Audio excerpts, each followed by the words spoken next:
Get up and get out. Get out. Get out.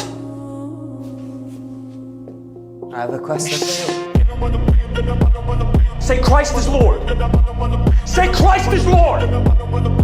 Say it. You say Christ is Lord. Get out. Get out. Christ is Lord.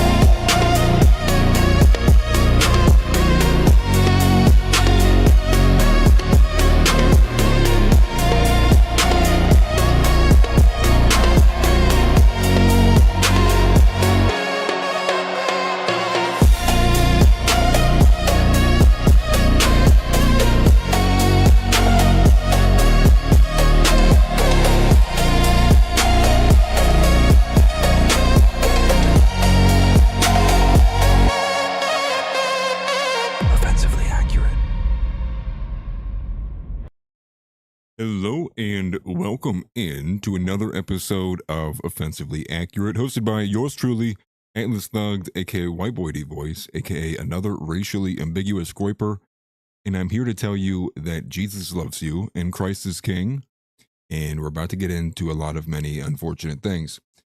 Good to be back. Good to see everybody in here. I know I talked about today being a bit of a longer stream today, but we're actually just going to be doing the typical. I think tomorrow will be the longer stream on Friday. But we are sitting at the eve of the ceasefire getting ready to expire. I think everybody's waiting, all ears and all eyes, upon what is about to happen in the Middle East. It was earlier today that the news story came around that Benjamin Netanyahu is getting ready to, and probably holding, and probably already over at this point, a security assessment about waiting to receive the signal from the Trump administration to resume their combat operations, and as well as all of the iterations of that happening on our side. And I think many people are confused by the rhetoric from Donald Trump. I would tell anybody, if you want to have any idea what's going on in this war, do not listen to Donald Trump. Because you're going to ultimately be confused, misled, abused, and saddened, because a lot of what comes out of his mouth is literally bullshit. Also, the side story of today, the side quest, if you will, is that Nick Fuentes has been MIA. His show will not be resuming until the 27th, which I believe is Monday of next week. And many people, and it's kind of taking a story on its own, many people wondering, where is Nick's show? What is going on? And I was today years old when I realized that there are people who don't use Telegram, who don't use X, and only use Rumble as their primary source of information. There was many screenshots and screen grabs that came from the comments on, I believe it was Nick's last episode, of many people just angry, irritated, going, What happened to Nick? Like, what's going on? Like, is the show canceled? Like, people were irritated. You could ought to imagine that these are probably the hardline boomers, if you will, the ones who saw the writing on the wall with YouTube a long time ago and probably made Rumble their primary. And I didn't even know these people actually still existed. I thought that was hilarious to see. So maybe this is the only people who use Rumble and Facebook. Those are those social media apps, although that's, if you're asking me, I think that's in very poor taste, but I guess those people do exist. And so it was Keith Woods, I believe, who had posted it today. However, Keith Woods shared that Nick Fuentes and Keith Woods are in Rome. They're literally in Rome. And so this photo, that's what I used for the thumbnail. So you saw it's just like an AI iteration of it, but they are actually in Rome. And so there's also a video attached to it. Nick was the one that was driving, which I thought was a bit funny. And it's always funny because when you see him driving, you can always kind of tell he's a bit, shorter in stature, especially compared to Keith. Not that's, anything funny at all, but it is funny just to see, in video. Seeing him away from the studio, if you will, in a different light. And so I thought that was pretty funny, just seeing that. And many people were, reacting, getting angry. And one of the funniest things I think I had saw from this, actually, was someone had responded, to which Nick replied. Someone responded like, "I thought you were sick." And Nick responded, "Sick of you, wiggas," but without the W and with the N. And so I thought that was actually hilarious. And I think, if anything, it's wild that it's kind of taking a story on its own. And also, of course, he's on vacation while the SPLC gets the absolute bombshell dropped on them that the DOJ is going to be investigating them for their involvement in actually funding individuals connected with, associated with, supposedly many racist white supremacist groups. Now we're actually going to react to a little bit of a snippet of Richard Spencer, who was on the Backlash, I believe, yesterday, because some of the specifics in there doesn't really make much sense. And I'll be honest, I've not divvied too much time to it because today I actually focused back on honing back in on the Iran war. And so I'm going to be a little behind on that story, the SPLC, although it does look like to be a lot of bunk. And just to give you an idea of what I heard from Richard Spencer, to summarize, if you will, was supposedly that they've really only come up with the evidence that one person was paid. So there's like this massive story roping in multiple groups, but according to Richard Spencer, they only have evidence of only one of those individuals being a paid informant. So I've been seeing it all over. I initially was interested in the story, but the moment after seeing the SPLC drop, two things I saw. Immediately, I went to see the information of the top names that were there. Nick's not on it. But not really anybody's name is on there, but none of it really made sense given like the age of Nick and what was going on. But it was immediately all of these very arrogant pro-Israel Zionist accounts like 0 Hour and a few others that have like changed their username multiple times, but are pretty large anonymous accounts on X, on the platform, going at him immediately and saying, oh, it's him, it's this guy, etc., etc. But it was the fact that they went after Patriot Front. When they went after Patriot Front, it has all of the hallmarks of the same exact BS they were doing even before Donald Trump was elected, which was Gunther Eagleman, who we know now pays like $300 for a repost, or he gets paid $300 for a repost. He's a huge show. And there was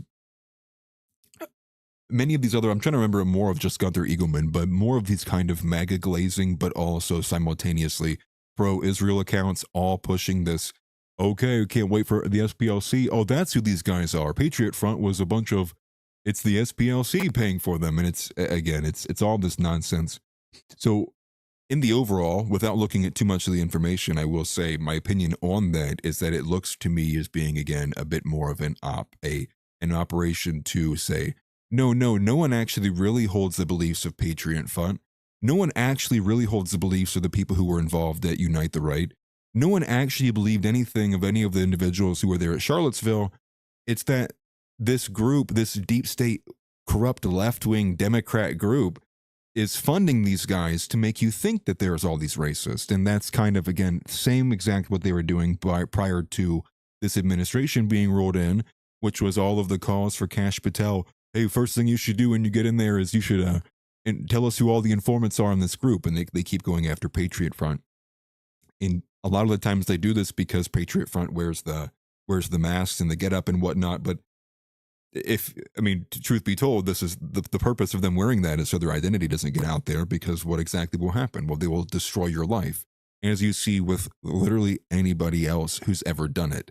And there is an element to that you need to have at least a little bit of something or some level of influence, which is why, like, I can have my face out here and do whatever, and it doesn't bother them at all, right? Like, I don't have thousands of people tuning in or showing up to events or things like that. But if you have something to lose, or if you have, something can attack you in other ways, say for people whose income is based in, they work in real estate but are part of Patriot Front, if you have your face out there, you're going to lose a job. And so there's very basic reasons for it. But it all speaks to me like another one of these operations to not really debase. What's the right way to say it? It's really just trying to obfuscate, and it really maybe a better way to say this, in the similarities between both then and now, is that they're trying to just undermine the idea that there's actually real people who hold these beliefs. So think in the same vein as when they push for all of Nick's followers are a bunch of bots. All of these far-right accounts are just Pakistani bots, because what they have to do is, as long as they can maintain the sentiment that it's actually fake, or it's generated, it's made up, it's not real people don't hold these beliefs, the easier it is for them to operate as if they are the true form of conservatism. So and I think there's more reasons to it than that, but I think that is ultimately the one of the primary reasons, and it makes it easier for individuals like Matt Walsh and Shapiro and others. Maybe those are two different ones, but they'll use the same tactics, which is to say, no one really holds these beliefs. This is all fake. These are all bots. So this is why you should listen to me instead. It's a way to kind of undermine it in loose terms, if you will. The other story that I've not paid much attention to, but I've been seeing it all over, which has now gotten my attention because I've seen it's kind of left the boundaries of the typical conspiracy theorist, if you will. And that is this story that there is this connection between, and there's different departments. So I've seen multiple different kind of, what do they call them? Mermaid diagrams, I believe is what they're called, which is, when it connects like a dot, you would think of it as a red string board, but I guess it's got a more specific name to it, like a mermaid diagram. And that is that there's multiple between, I believe, NASA and just the nuclear departments, and I believe there's a third department as well, of all these scientists and individuals who have just disappeared, gone off the face of the planet. The one that's circulating largely today that seems to have a bit more kind of oomph to it, or a bit more kind of to sink your teeth into, is the story of this woman. And apparently this woman had recorded and multiple messages. She was sending text messages to a friend or somebody in a similar department, and was talking pretty heavily about how she would never do anything to harm herself.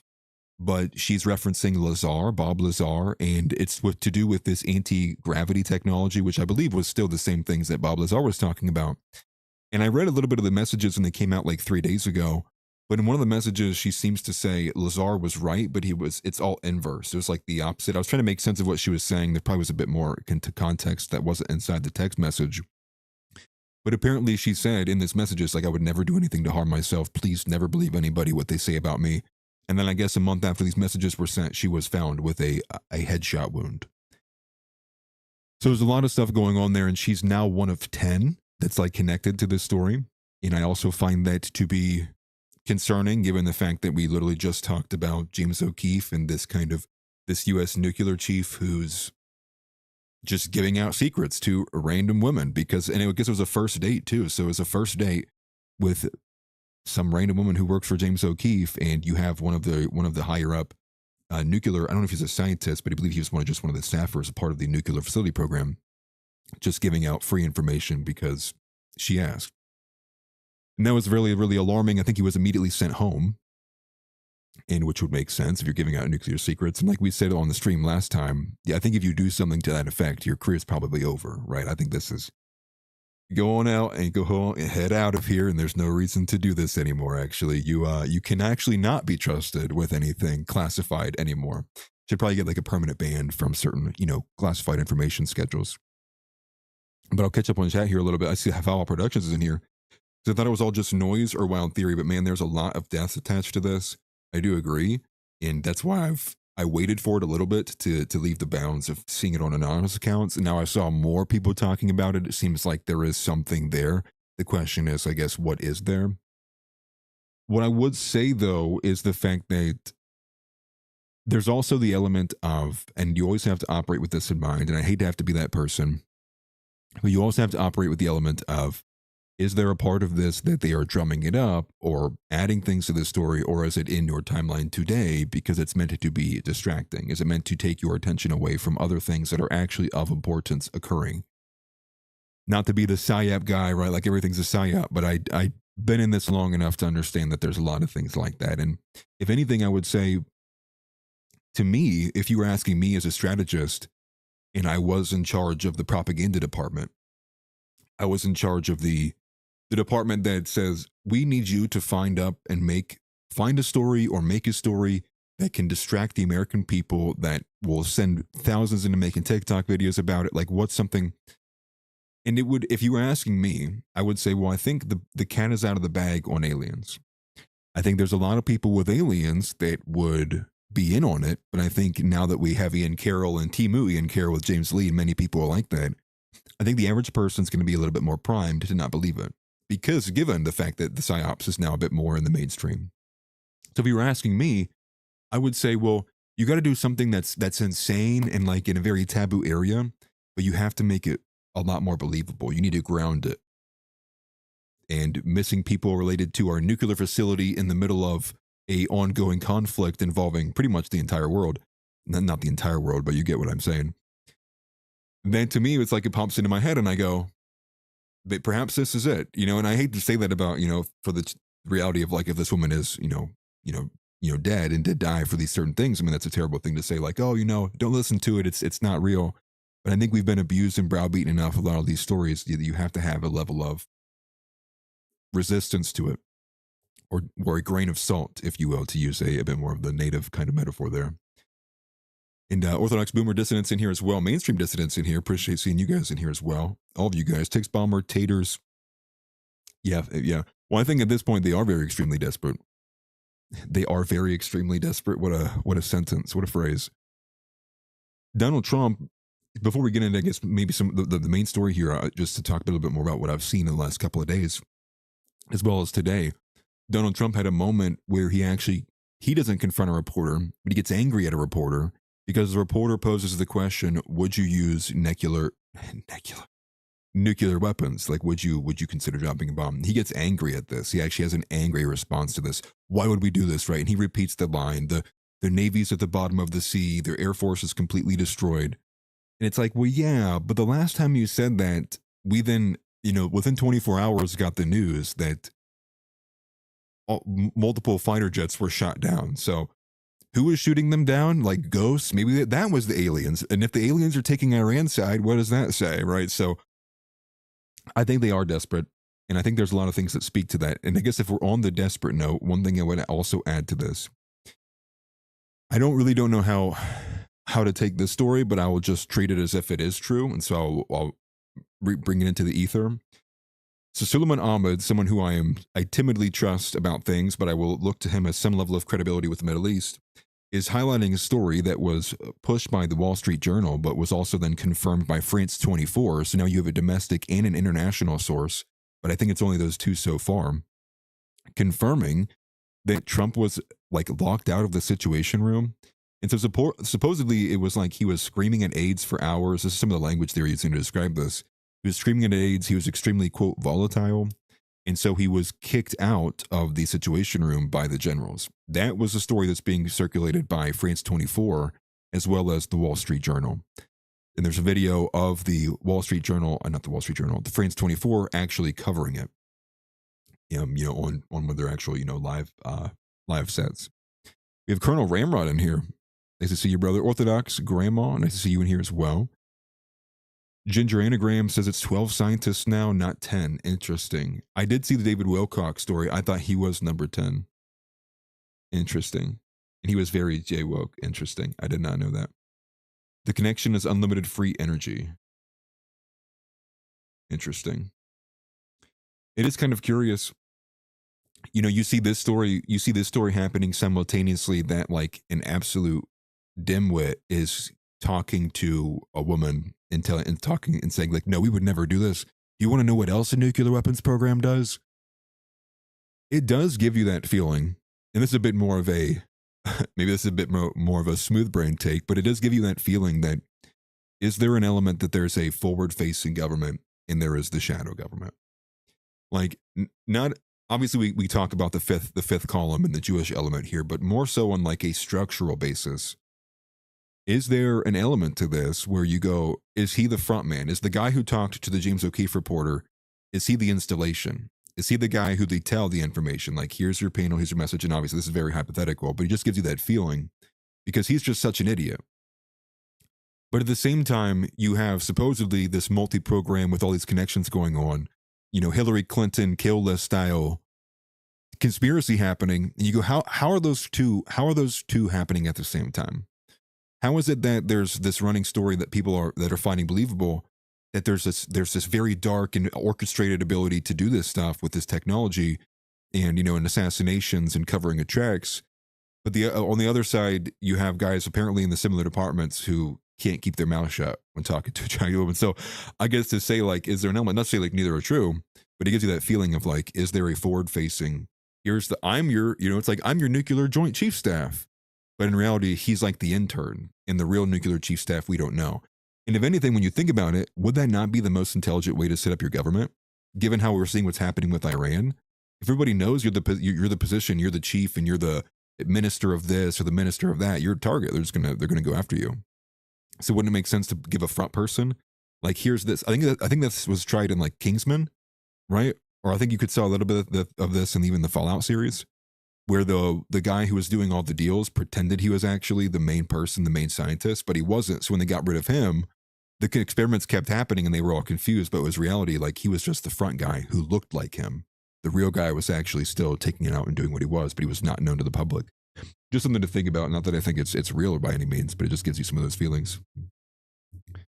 You know, Orthodox Bomber, yes, use archive. I will say I had issues using archive.ph earlier today. I had to switch to archive.li. It's either .li or .fo is the one I had to switch to look at some of these New York Times articles. They must have been having some bad traffic. And Mr. Moss says that I don't think these people are that competent, though. I don't either. I really don't. I'm more so on the lean towards, I think it's a lot of just idiots that make up this, and what you see happening is more so on the basis of idiocy and connections and networking. And I think you're seeing that a little bit with one of these. There's a female who's actually in the news right now, being circulated quite a bit. And this is another smaller story, but it does revolve around some of this, which is there's a photo, and that's really why I'm remembering this. There's a photo of her, and the man's face is blurred out, but the man's holding a poster board, little poster board card that says, "She's horny," something to that effect. And apparently, this woman is, I think she is attached to the nuclear program, mind you, but she's like the secretary for somebody. And she like actively seeks like, you know, sugar daddies. And she clearly is like a nimble idiot. She's just like an attractive female who's using her connections for, you know, to enhance her lifestyle. And if that's someone who gets in a position to like that level and in that department, I think that speaks more to it being a lot more of idiocy. And, you know, you get hired because, you know, you're shagging somebody, or you're going to get hired because you're the friend of the son of that guy who works there. You know, things of that nature that I think ultimately builds up into idiocy, and not the best, not based on merit, not people being at the positions they should be in because they are deserving to be in those positions or work for them or one of them in the first place. But we're going to get into some of the main stories today of stuff that I wanted to focus on. And some of it's going to be in the line of what we've covered previously and kind of seeing how these stories have developed. And more so because Nick's kind of gone and MIA, I wanted to at least do some coverage on the Iran war and some stuff that's been talked about. And so the majority of what we're going to talk about today actually is the new structure of Iran. This is a New York Times article that caught my attention. And it got my attention not only just because it kind of gives an insight into how Iran is operating now since Khamenei's gone, but there's literally a snippet in there that says this article is made up of sources, and it listed it was like, you know, 8 IRGC generals. There's like 3, we contacted 3 scientists. So it's like all the sources in there. It's like a huge, robust article with a bunch of different sources from a bunch of different Iranian individuals. And it kind of gives some insight into how Iran is operating. And so I thought that was pretty interesting, and we'll cover that in relation to everything else going on. So with that, let's get started. Cut straight through, offensively accurate, that's the view.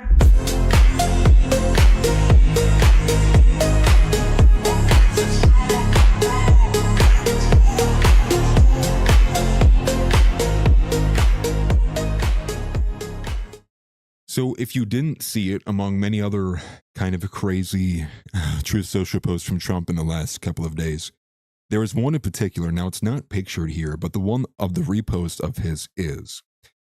And so Donald Trump initially kind of made these claims that there's this fractured leadership going on, and he's trying to push, you know, as they have been, that there are these fractured factions in Iran, you know, kind of going along the line of there's these protesters and there's the president. And I always forget that weird looking guy they keep floating around who nobody in Iran wants. Like, they're like, please don't want him. And I think even today he was trying to do some event in France or Italy, and they threw like Rotten Tomatoes at him. So clearly nobody wants this guy. But the Truth Social post is from Trump, and I'll read it here for you. And it's in quotation from Miriam Navarro. But it says, quote, Iran is having a very hard time figuring out who their leader is. They just don't know.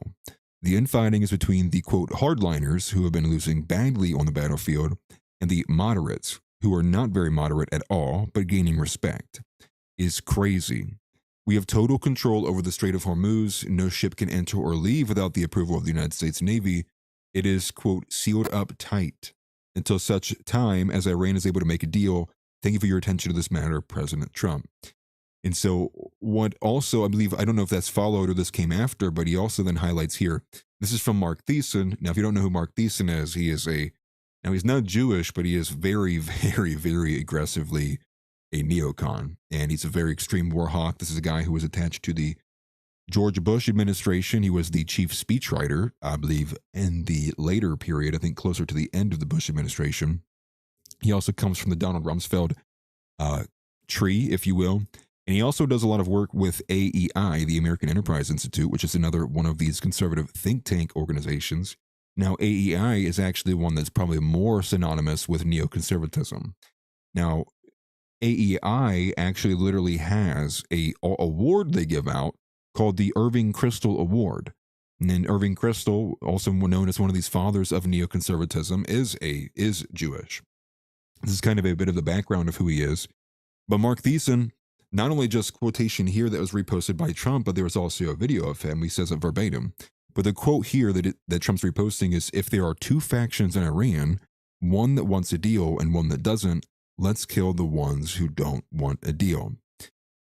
So to give some context as to like where this is actually coming from and like what is this response, even despite, no evidence from the protesters, the 30,000 protesters who supposedly were all gunned down and who did have guns. If you look at the groups that were, the insurgent groups that were there. If you look at what he says here, you're kind of going like, okay, there's this divisiveness here, there's this divisiveness nature.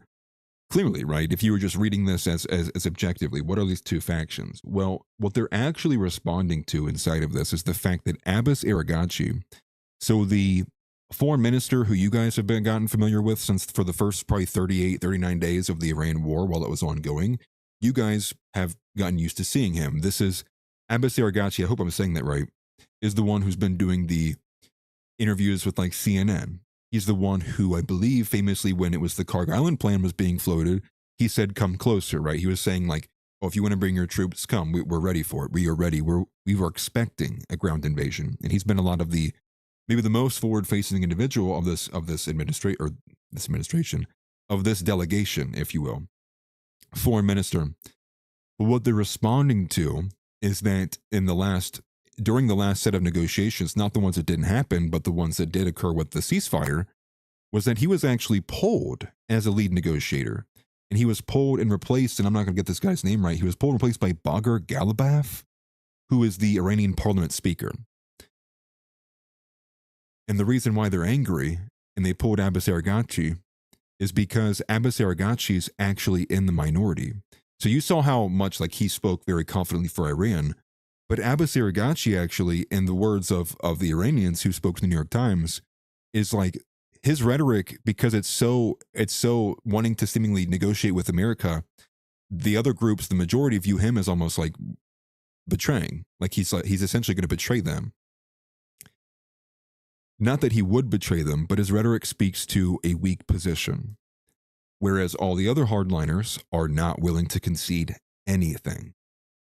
And so it's in this article that you also find that the majority of the decisions that have been made since Khamenei was taken out. Now, if you remember, Khamenei was taken out day one.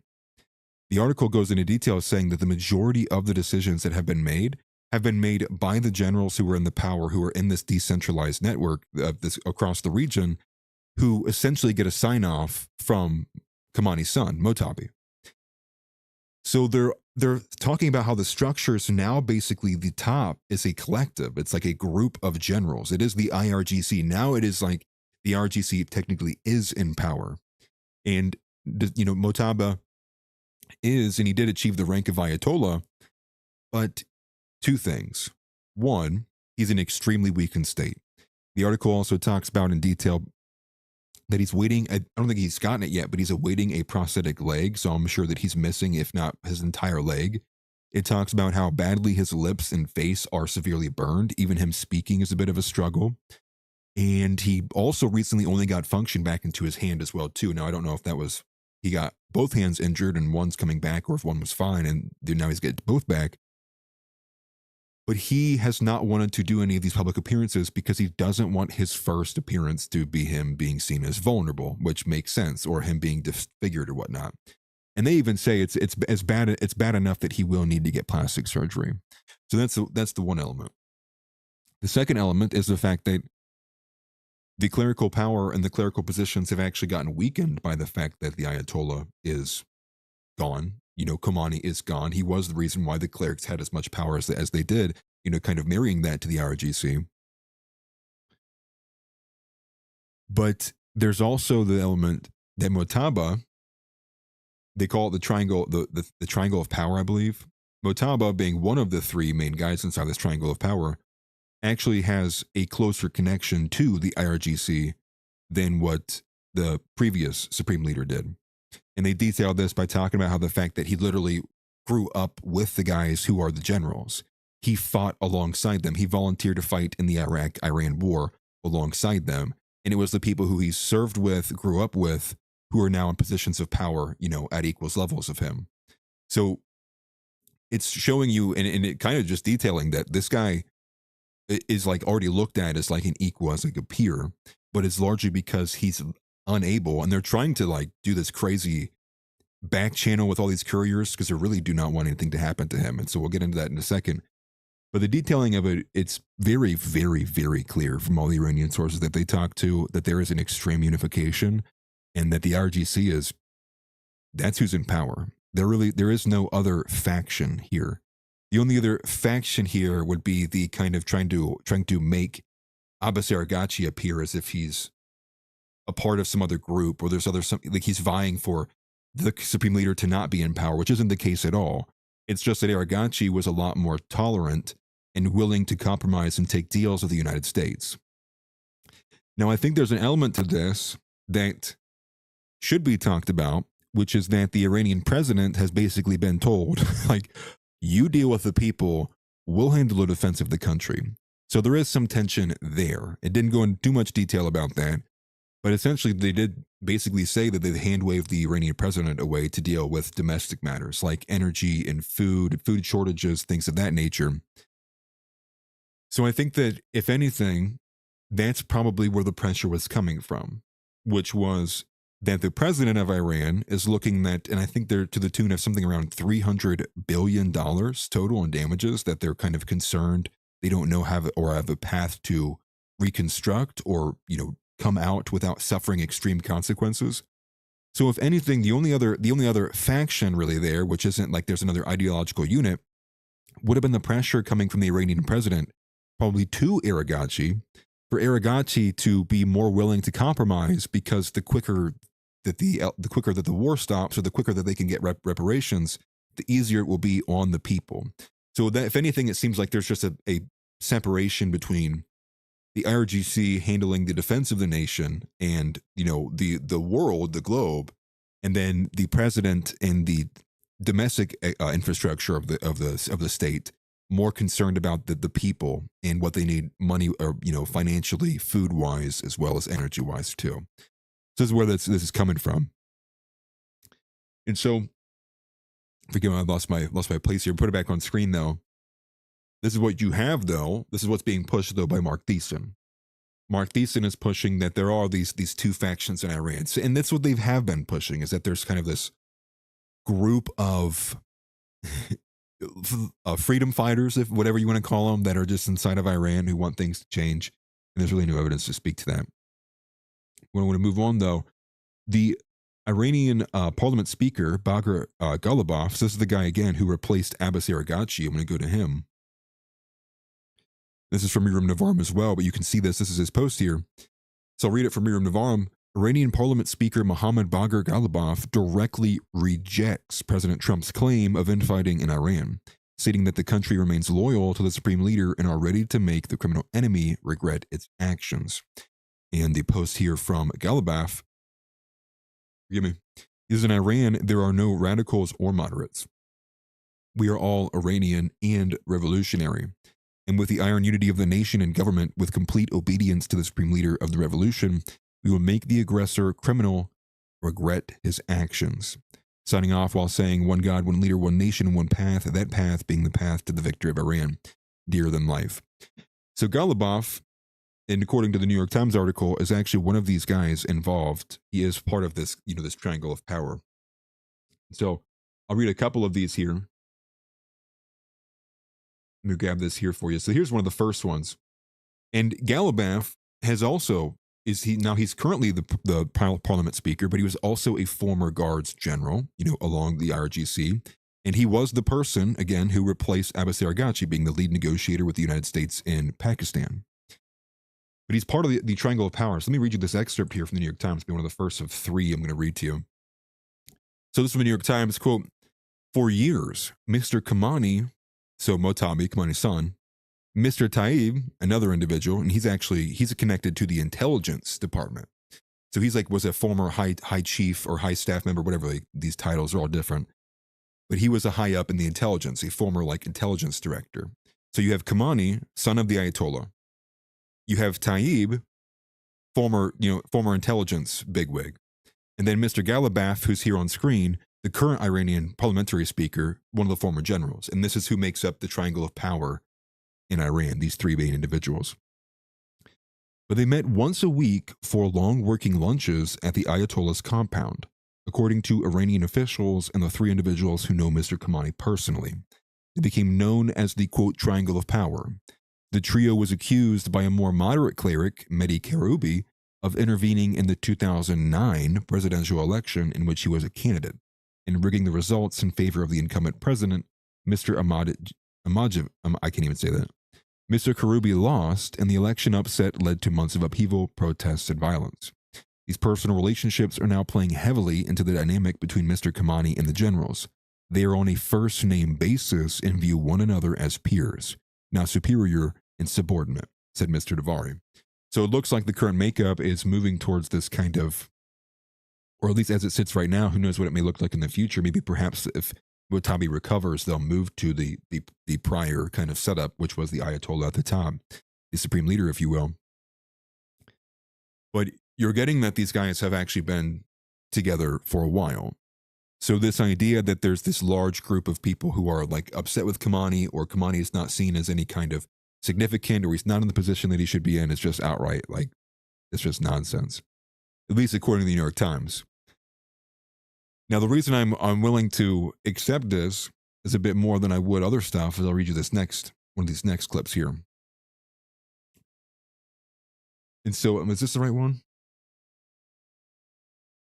Yes, it is. So this account, this is what the New York Times leads with here in this article. This account of Iran's new power structure is based on interviews with 6 senior Iranian officials, 2 former officials, 2 members of the IRGC, a senior cleric familiar with the inner workings of the system, and 3 individuals who know Mr. Kamani well. So it's that's what, 6, 8, 10, 11, 14. And then it goes on, it says 9 other individuals with ties to the guards and the government also described the command structure. They all spoke on the condition that they not be identified because they were discussing sensitive matters of the state. So you have former officials, current officials, people familiar with, all coming together and saying the same thing. Now, you could say maybe the New York Times is lying and making it all up, but, well, there's always a decent chance of that. But I would not expect that, given the nature of this article and the ongoing situation, and the fact that Donald Trump himself has called out the New York Times for the reporting on the Iran war, getting repeatedly angry at the way they've been kind of talking about it. But this New York Times article, that's the broad point here, is it's just talking, exploring. Forgive me, I got sick a couple days ago, so I'm trying to recover from that. See how I'm sick, but I'm still streaming. No, I'm not taking a shot. The New York Times, it's covering this major kind of infrastructure, and that seems to be maybe the cloudy element a lot of people don't understand about how Iran's even operating, or the supreme leader's gone, so who's in charge, what's happening. And again, they have a really deep bench. There's a lot of this that was set up while the Ayatollah was still alive, probably under the direction of the Ayatollah, which is the fact that every single position had a plan B, plan C, plan D, and plan E. Which is to say, if this guy goes, you got next man up. This guy goes, next man up. This guy goes, next man up. And I think with the idea, if they're already on the 5th layer, it's probably they're probably already all, the country's probably gone if you lose 5 levels of commanders and generals. But Motjaba, the supreme leader, is not in good shape. However, he is doing okay and looks to recover. And they also write that they have extreme fear of his location being discovered. To go into detail, talking about how every message to him has to be handwritten and delivered through a chain of couriers, but only people that they trust. Talking about going on like sidewalks and taking back roads and back channels and like weird, like very discreet pathways to go get him, which would make sense. And they also talk about how nobody actually meets with him in person, and none of the other commanders, none of the IRGC goes and meets him in person because they don't want any amount of like their trace to lead to him. Like they don't, like if for example, so they're the official that the Mossad's tracking for that day. They don't want to be one of those, to attempt to go show up to go see Motjaba, and by proxy of them tracking him, they discover the location of the Motjaba, Supreme Leader. I think that's how you say it, Motjaba. But they do explain that nearly all of them has come from the generals with him signing off. So he is in the loop on these things. He is paying attention to what's going on, but he's just simply not public because he doesn't want to appear weak. He doesn't want to give reasons. I'm sure the United States will be running with stuff. Look what we did to your leader, all of that. So he's just staying completely in the shadows and delegating the majority of it to the generals, but which of who he trusts greatly, and they trust him back, being on this kind of very close, friends, years, decades long friends level basis. But I think that is noteworthy, though. I think it is noteworthy that what you have in this story is that it was the collective of generals have been thwarting the United States. It's been this collective of generals, not like any kind of singular command, but a group of generals across the region who have been dispelling and keeping the United States at bay. And I think, if you ask me, I think that's just a little impressive, especially on short notice. But they're also, and this is what's more noteworthy about this, and the noteworthy part is being involved in the delegations. The New York Times actually makes the point that this is the first time ever that the IRGC is a part of the Iranian delegation. So then you go, now it makes sense.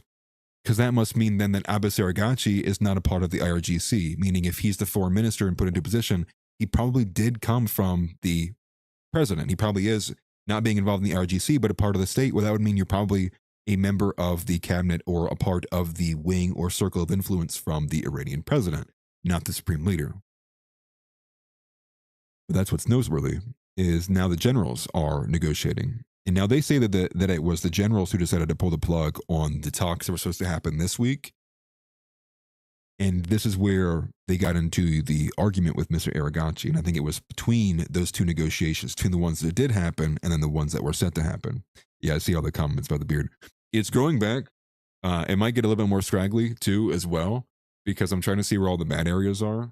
So I'm letting it grow in so I can find all the bad areas. You can see it's like uneven right here. Like right here, just a little bit. Like not dense here, but then it's dense here. Just simple stuff. And nothing to do with the Iran war, by the way, but I see everybody commenting, so I will respond to it. But here's one of the next snippets I wanted to read. And this is partly going into why they wanted to get rid of Araghchi. So that the hardline, it says that there's a hardline, New York Times says, this hardline French faction Iran, while not dominant, is opposed to making any concessions, believing that if Iran continued fighting, it would defeat Israel and the United States. Supporters of the hardliners have filled the streets with rallies at nights, waving flags and pledging their blood for the Islamic Republic. When Mr. Araghchi, the former guy who was leading the delegations, posted on social media at one point that Iran was opening the strait, the hardliners attacked him, accusing the negotiating team of betraying their supporters. So the article says, French faction, while not dominant, but then he clearly speaks to how the majority of the people are behind the hardliners. Many people are behind the hardliners. And by all accounts, everything speaking to that the majority of the country is behind the hardliners, which makes sense of the people who are protecting the country and quite literally, and by, in their opinion, winning against the United States. And I think objectively, I think that holds true too, if you're looking at it from a very objective standpoint. But that's kind of the story here. And that's what Trump is responding to, what he's angry about, what what's his name? Thiessen? I had to double check on like who the guy really is. But Mark Thiessen, and having these connections to AEI. And so I'll just show you, this is, apparently, I would imagine this is where Trump saw it and why he reposted it. And so this is what he said on Fox News, just to go back to it, to show you what they're pushing now here. Pull it up for you. It came from Chris Menahan. Forgive me. Although this guy's kind of rough. some stuff he's pushed about, like Kirk and other things, has been wrong, but you know, he's decent for what it is. I mean, everyone's going to lie to you at some point, willingly or unwillingly, I guess. Let's go back. But here's this, and this is the other. So Trump actually sourced it. I didn't even see that part. This is a Truth Social post reposting what he said verbatim on Fox. Take a listen. After 72 hours, if they don't come to the table, what do you think should happen? Well, if there are two factions in Iran, one that wants a deal and one that doesn't want a deal, let's kill the ones that don't want a deal. If it's that simple, we've killed over 50 Iranian leaders so far. Let's go back. Let's end the ceasefire and finish the job. Admiral Cooper has taken out about 70 to 80% of the targets he was assigned. There's another 20 to 30% to be done. Let's finish that. Let's take out the leaders who don't want a deal, and then we threaten to destroy Karg Island if they don't give us the nuclear dust and bring them back to the table. Then I mean, it's clear that they're. You say Admiral Cooper has a plan to open up the strait quickly. Absolutely. Look, Iran needs a deal. Trump does not. Trump can end this war without a deal. You go back, you finish the target list that he gave Admiral Cooper. You open up the Strait of Hormuz. Admiral Cooper has a plan to do that. He's got electronic warfare, counter-drone technology, and once you take out the remaining 20 to 30% of their ballistic missile capacity, the threat dissipates. And then we've already blockaded Karg Island. We can tell them, look, if you don't give us the nuclear dust, we'll destroy Karg Island and we'll destroy your economy, and you'll have them in a complete vice. So you know, Trump is being very generous, giving them this extra time. It shouldn't last very long. He doesn't need the deal. They do, and come to the table. And if they won't, eliminate the leaders who are the obstacle to a deal. So, kind of putting out there that there's these leaders that they apparently can get rid of that will force them into a deal, and it's just simply, I mean, you'd have to get rid of all of them. You would have to completely do regime change. And so it seems to be that it's on the table, but it's not on the table. And that's actually exactly what Mark Thiessen is proposing. Because if the idea here, and like we just showed you and through the New York Times, that the IRGC and largely the rest of the country is rather on the side of the hardliners, as they keep saying, the hardliners, then you would have to commit regime change, and it would be against the people's will, and therein undermining every element of why you even try to do a regime change in the first place. At least what they tell the public, right? They tell the public, we do regime change because we want to give these people a better life, this evil, tyrannical regime, and we want to give them democracy. When in reality, more often than not, the majority of the purpose is to install a government or puppet government, a weak, limp-wristed government that will be allied to you or will be beneficial to you or be in your pocket, essentially, as it is typically said. And I think there you kind of get a bit more of, is Trump just turning on Fox News and listening to that? That's probably the first time I've seen Mark Thiessen in a hot minute.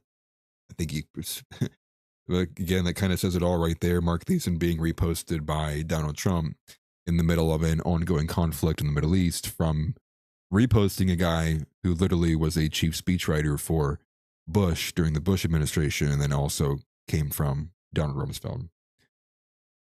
Neoconservatism, truly sending their finest. So that was kind of the featured story. The main thing I wanted to cover today, to give you guys an insight into the Iranian structure, although it's not the only wild Truth Social post that was published by Trump in the last 48 hours. There's another one today that's been making a lot of headlines. And I'll be honest with you, right out of the gate, forgive me, I'm struggling. Right out of the gate, it appears to me that it is a flex for the midterms. It is a dangling of the keys, if you will. Dude, forgive me, I'm like dying over here. And that is this 4-page, the transcript from a clip from Michael Savage that he turned into a post for whatever reason. This might be the only one that he made himself because it's so boomer coded.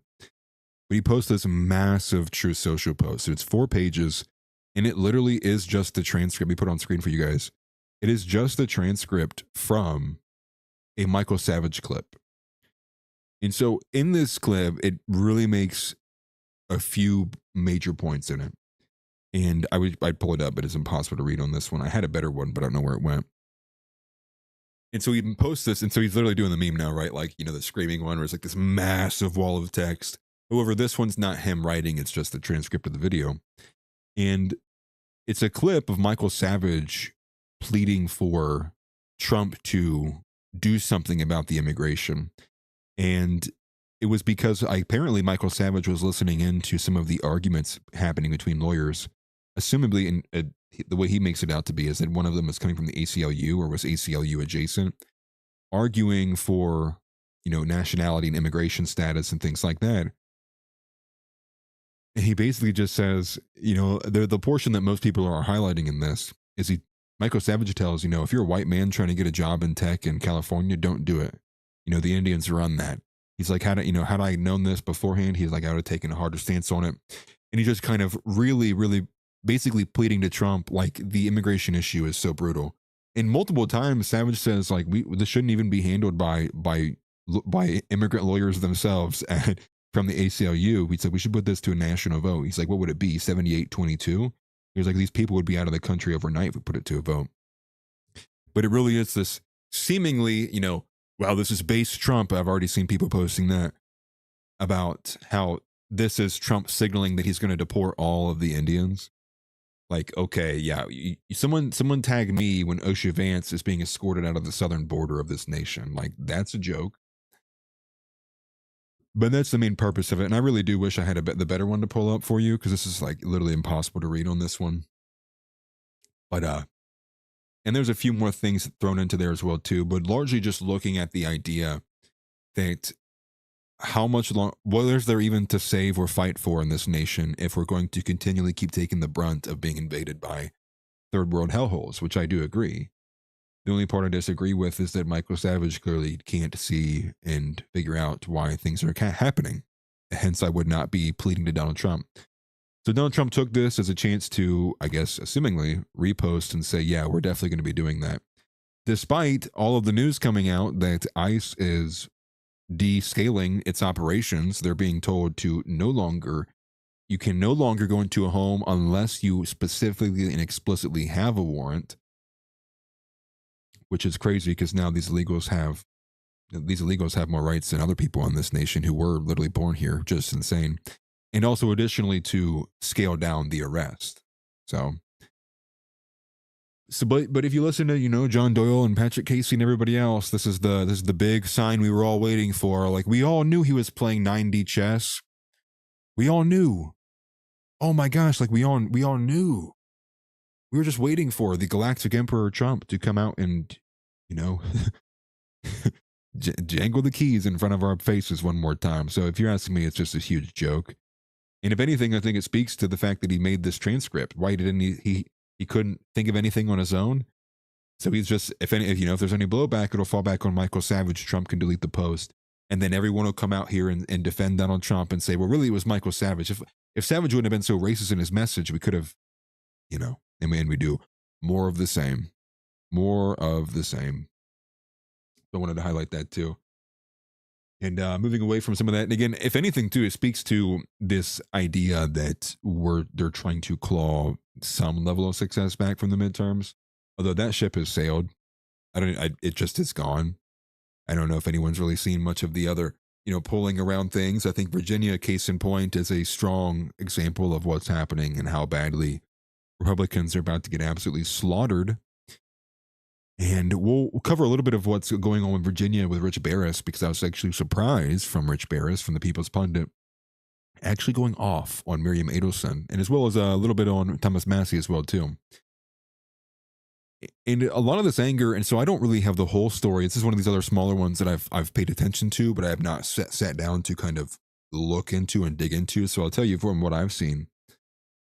In Virginia, apparently there's just a lot of anger going around just in the conservative network at large, right? Some of the mainstream conservatives that are furious because I think it was TPUSA specifically was essentially kind of shut down on doing things on the ground. And they said something to the effect of it was like funding. And I think it was Chris LaCivita was the one who turned TPUSA down for funding, or somebody turned it down for funding. And now Virginia is, there's some kind of legislation that recently passed in Virginia that seems to be absolutely bonkers, and it's escaping my brain as of right now.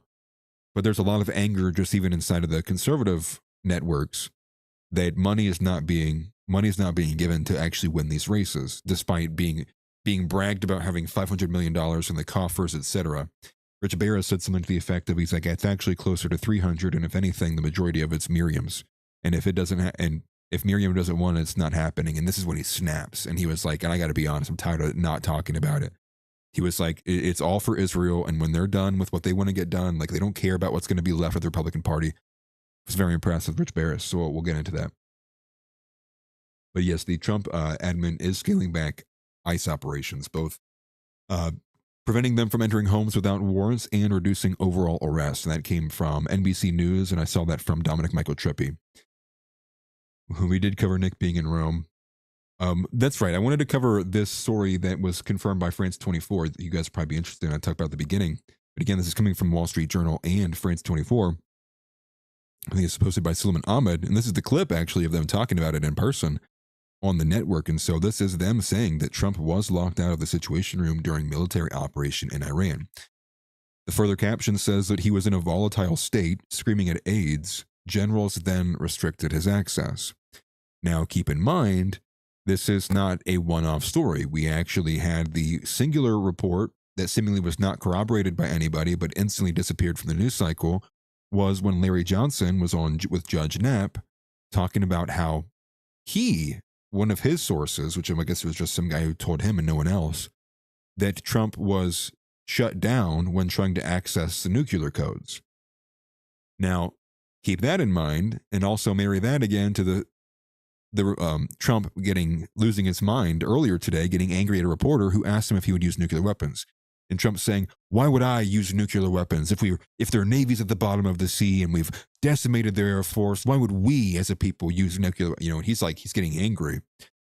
So just to say, not to say that's all evidence, it's all circumstantial, but it does speak to maybe there perhaps is a lot more truth to this. I was very I'm going to be honest, when I read this thing from Larry Johnson, I was not keen to believe it. I thought it was just kind of it was a wild claim, an errant claim, wasn't corroborated by anybody else. But now that we have this kind of the next step to the story being confirmed by an international source, well, I say confirmed, but they're reporting on it as if it is fact, France 24 and then the Wall Street Journal. So now we have three sources. You have Larry Johnson, Wall Street Journal, France 24. Not sure if they're the same moment in time at all. But would that not make sense if he was kicked out? Would that not have been the moment when he tries to go for the new? Would that not tie in? Does that not, seem to make sense? Seemingly, but again, as all other stories, you got to take with a grain of salt. So here's this clip here, 40-second clip of France 24. Reports that Trump was in fact intentionally excluded from the Situation Room during the recent critical operation in Iran to rescue US airmen there. According to the Wall Street Journal, Trump was in such a volatile state that, I quote, he spent hours screaming at aides in the West Wing. Military officials made the call to limit his access and update him only when needed on the phone. So whilst we don't have proof of verified nuclear strike intent, there does seem to be a gap here between the US president's rhetoric and the stance taken by his Joint Chiefs of Staff. And I think that's really what has fanned the flames of this story, Sharon. And truth be told, I should have had a bit more journalistic integrity, and I should have actually read that Wall Street Journal post. I actually just assumed that they had sources that were a part of this story. I didn't realize that the Wall Street Journal actually put out the video. See, now I'm in the habit of not reacting to things until I actually watch them in real time. I should have actually probably looked at this one instead of just reading the caption. Because if you look at this is clearly a headpiece from the Wall Street Journal. So I'm going to go read that article when I'm done with this stream. I mean, we could do it now, but the bright white light is going to kill you guys. So, but if you're interested, definitely check that article out. I'm definitely going to. Forgive me, I cannot breathe. Hook is saying that Orthodox. Why is he in Rome? Any video links? I can pull it up. I think I have it right here. Probably to get away from all of the goyim, I would imagine. Truth be told, I feel him on that. This is that video I was showing you of him driving. It just looks kind of funny. It looks like a tiny car. I don't know why, but it looks like a very tiny car. It probably is. It's Europe. They do all these weird things. And yeah, he said, I had enough of answering Orthodox Swimmer's questions that I literally had to go to another country. No, I'm just messing. I'd probably just to get away and take a break, to be honest. And Hook says that it's the Mona is 15 minutes away from Iran using hypersonics. Interesting. Be curious to see what happens. I would expect only escalation from here. I really don't. I don't really know where we honestly go from here beyond more conflict and seeing what the next step to break is. Will we pursue? Will we like what Mark Thiessen was suggesting? Are we going to start attacking their energy infrastructure? Is that going to be one of the next steps? I would really hope not, because we're going to have. I mean, if we do that, we'll probably have $4 gas for the rest of the time I live and breathe on this earth, and if not higher. You'd hope not, because then they'll have nothing to. I mean, what you don't want to do is give them nothing to lose. You put them in a position like that, then it's like it's going to get really bad. So I don't know. I mean, ultimately, we do possess the escalation dominance and the fact that we're to switch to a full-blown ground invasion. That is to say, as long as we're the only two nations involved. Additionally, though, like we talked about on the last stream, we are also dealing with the fact that our munitions capacity is been depleted. Not fully, but it's really low. Even what's his name? Zelensky came out and was talking about how they're going to have to either, I don't know if he said that they're going to start buying, they're going to have to start buying different missile systems, they're going to have to start making their own. But the reason why he said that they'll have to is because they can't count on the United States being able to maintain the upkeep on what they were currently buying from them. Given the fact that, what did he say? He said what they would have used over 2 years, the United States used in 40 days. I think was the quote that he used. And we had been seeing all the reporting that the battery systems, the Patriot missile systems, the precision missile systems were all getting they were instantly getting depleted. Like it was very, very noticeable thing about the conflict, and something that was going to play into the speed of the conflict, or the timeline, the pacing, if you will. And not to mention the financial burden that it was to keep doing that as well. Talking about how something to the effect of, I'm forgetting some of the numbers now, but I believe it's one of those Patriot missile systems, or it's the THAAD. I think it's the THAAD's the more expensive one. It's like each THAAD missile is like $12 million, and every Iranian drone is like $100K, or even less than that. I think it's the drones are the cheaps, and then the ballistic missiles are like $100K or $60K. And additionally to that, it's not even a 1-for-1. Remember this? It's not even a 1-for-1. It's not like every defense missile they shoot up hits. What ends up happening is they end up shooting 1, 2, 3, as many as it takes, because they're not 100% on the fire rate or on the defense rate. And so even at a 50% rate, you got to fire two $12 missiles to take out a $10,000 or $12,000 or $100,000 drone. And so over time, it's like the United States money, the cost to defend, ratchets up like insane amounts, while Iran can maintain their low-cost venture, because to be destructive is quite honestly cheaper. To precisely defend is much, much, much more expensive. But yes, make sure you smash the like button, subscribe if you have not already. I know I'm seeing some new chatters in here as well. I appreciate seeing you guys. Wanted to make sure we get some coverage of what's going to happen, because I would expect that that's where the news cycle will be going tomorrow. Given that tomorrow is Friday, we'll probably be seeing things happening the moment that the markets close. We'll be seeing some action happening, as this has been the MO of the entire conflict.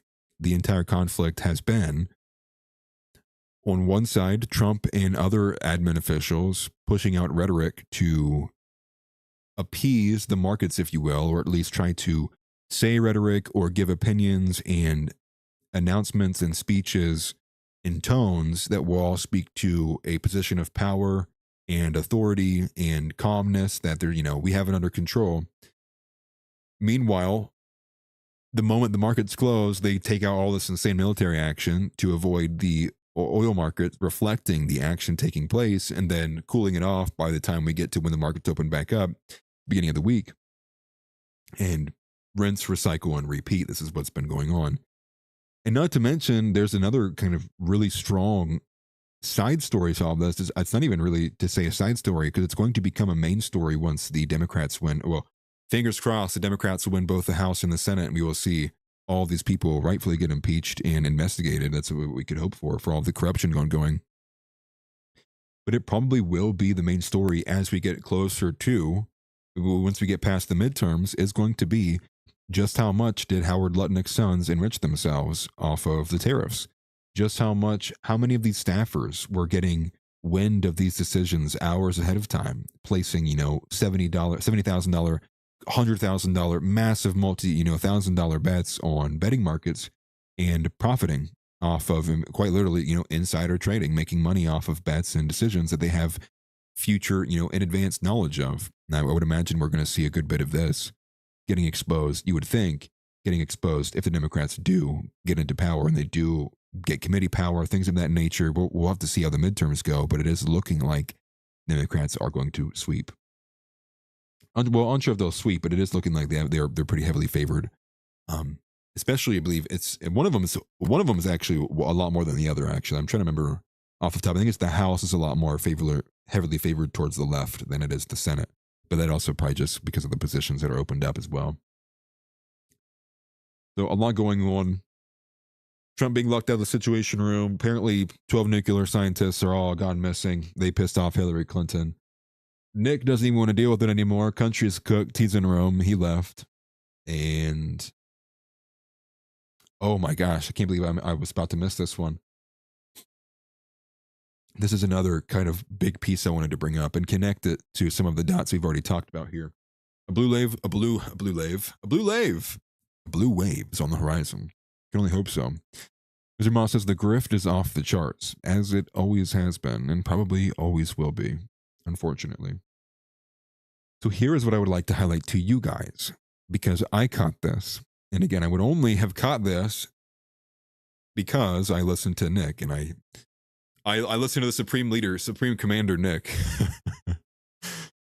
But Candace Owens got my attention with a post that she put out today, and here's why.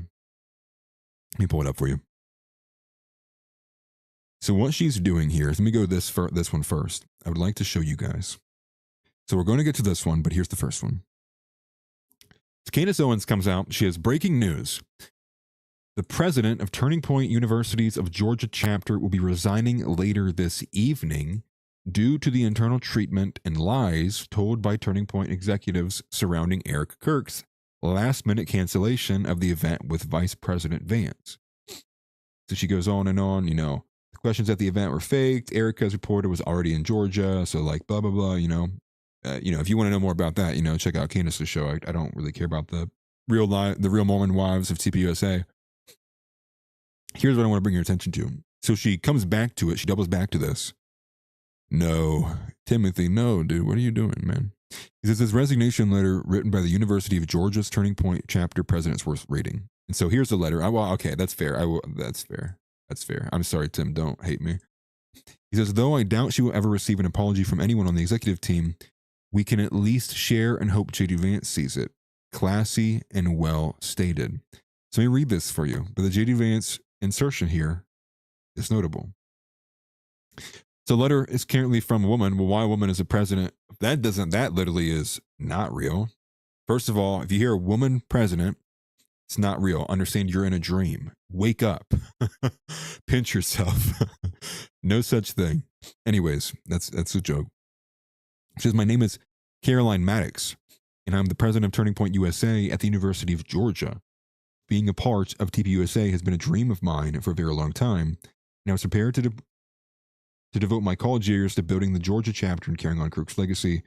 USA was founded to promote truth, fight for conservative values. However, it became abundantly clear to me following our event, and I'm assuming that's the J.D. Vance event, that TPUSA's mission and purpose have been lost along the way. It became evident to me that the organization's current direction no longer aligns with the principles upon which it was founded. I witnessed firsthand what I believe to be the organization's true direction following Charlie's passing, and I have significant concerns about its messaging and current trajectory. She says, in light of this, I am resigning from my position as president of the TPUSA chapter at the University of Georgia.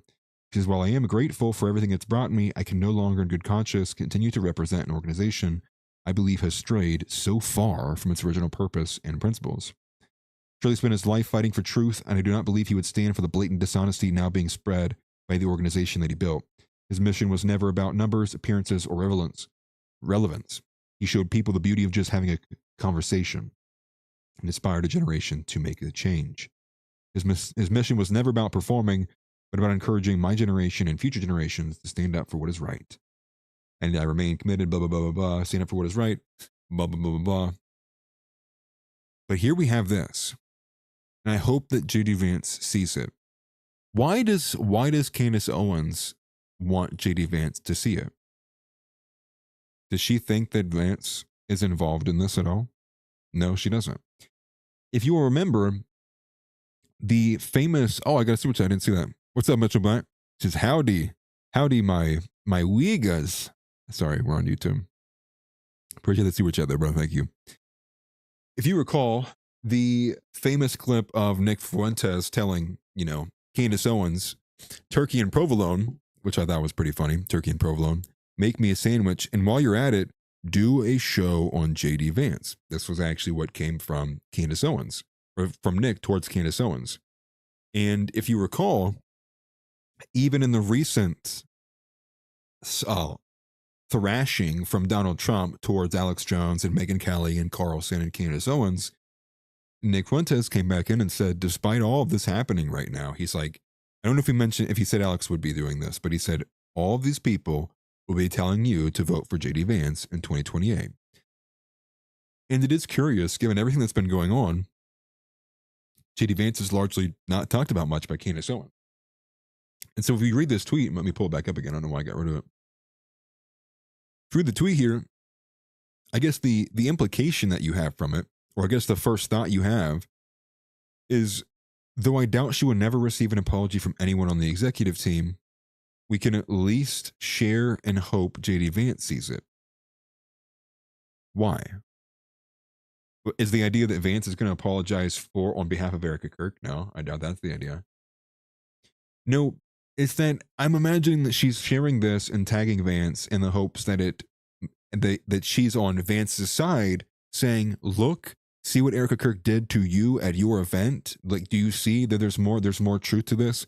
And so it's her trying to reach out to Vance to say, hey, you should say something about TPUSA. You should bring this to J.D. Vance's attention because you're involved with this too. And so I think they're in not a full-throated, obviously, endorsement of Vance, but I think, again, through the circumstantial evidence and the lack of speaking about Vance and some of his positions by Candace Owens, I think you kind of get that idea across, which is she's clearly, I think, at the base level, supportive of Vance. Matching, once again, this kind of element of the containment right, finding and drawing the lines of who's on this team. Team Candace and Team Tucker and Team Kelly and Team Sachs and Team Teal and Team Joe Kent, who are all technically connected, some more than others.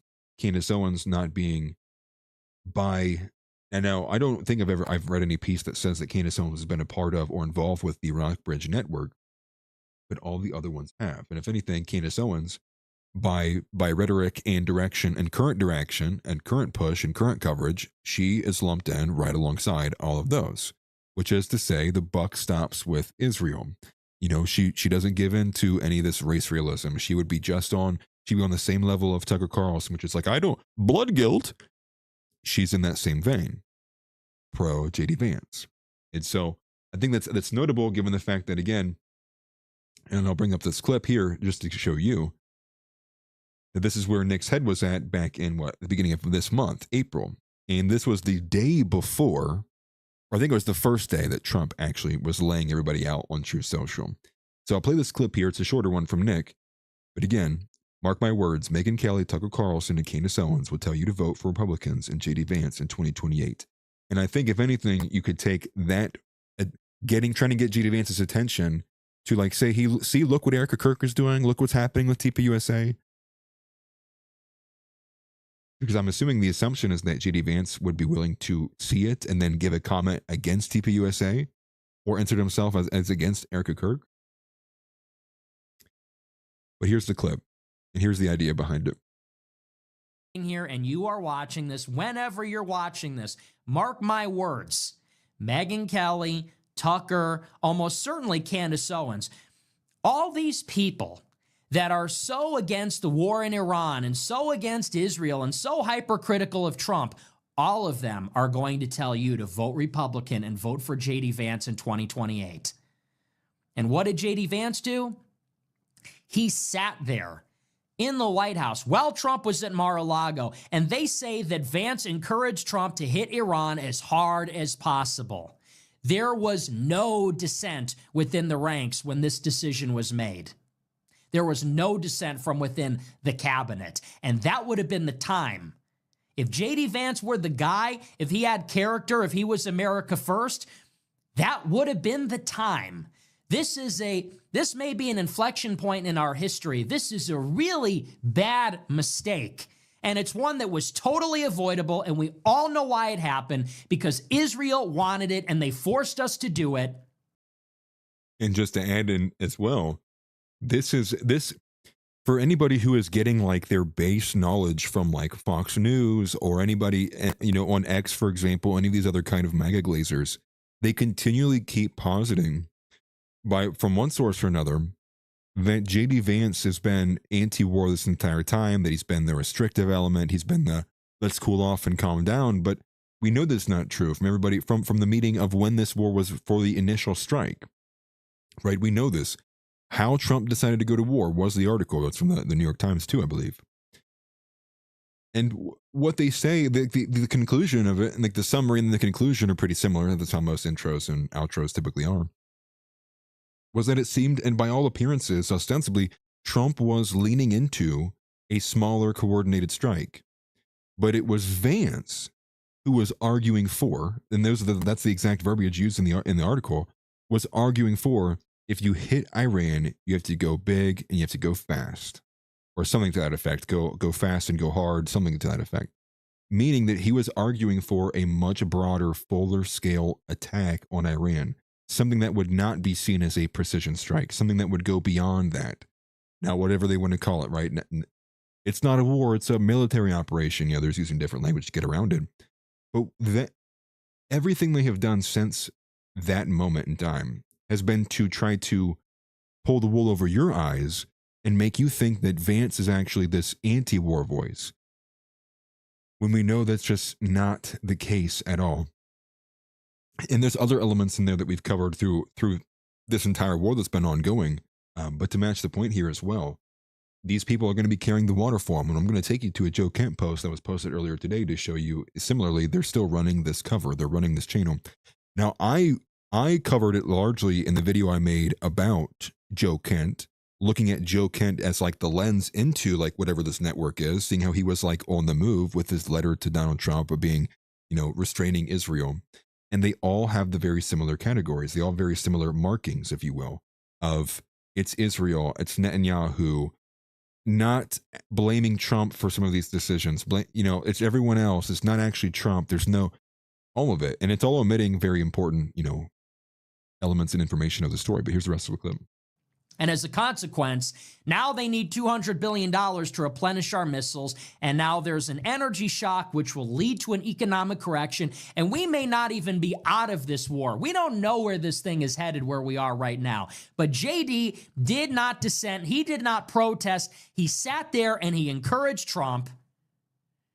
And it doesn't matter how much these people criticize the war, they will endorse him in 28. They will try to get you to vote for this person. Simultaneously, they are telling you, and they're getting you all ramped up, telling you Trump is evil, Trump is the Antichrist, Netanyahu's evil, Israel brought us to war, this is diabolical, this is pure evil. And then they're going to tell you in 26, you got to vote Republican, and they'll tell you in 28, you got to vote for J.D. Vance. And these are the same people that told you to vote for Trump in 2024, even though we knew then that he would bring us to war in Iran, just like we know now that J.D. Vance will suck if he becomes the president. So no, I'm not listening to them. Thanks, but it's too late. Thank you, Tucker, very much. Thank you, Megan. Thank you, Candace. Thank you, Sneeko. But where were you in 2024 when Trump cut a deal with Miriam Adelson to get $100 million, and in exchange, he promised her regime change in Iran and annexation of the West Bank?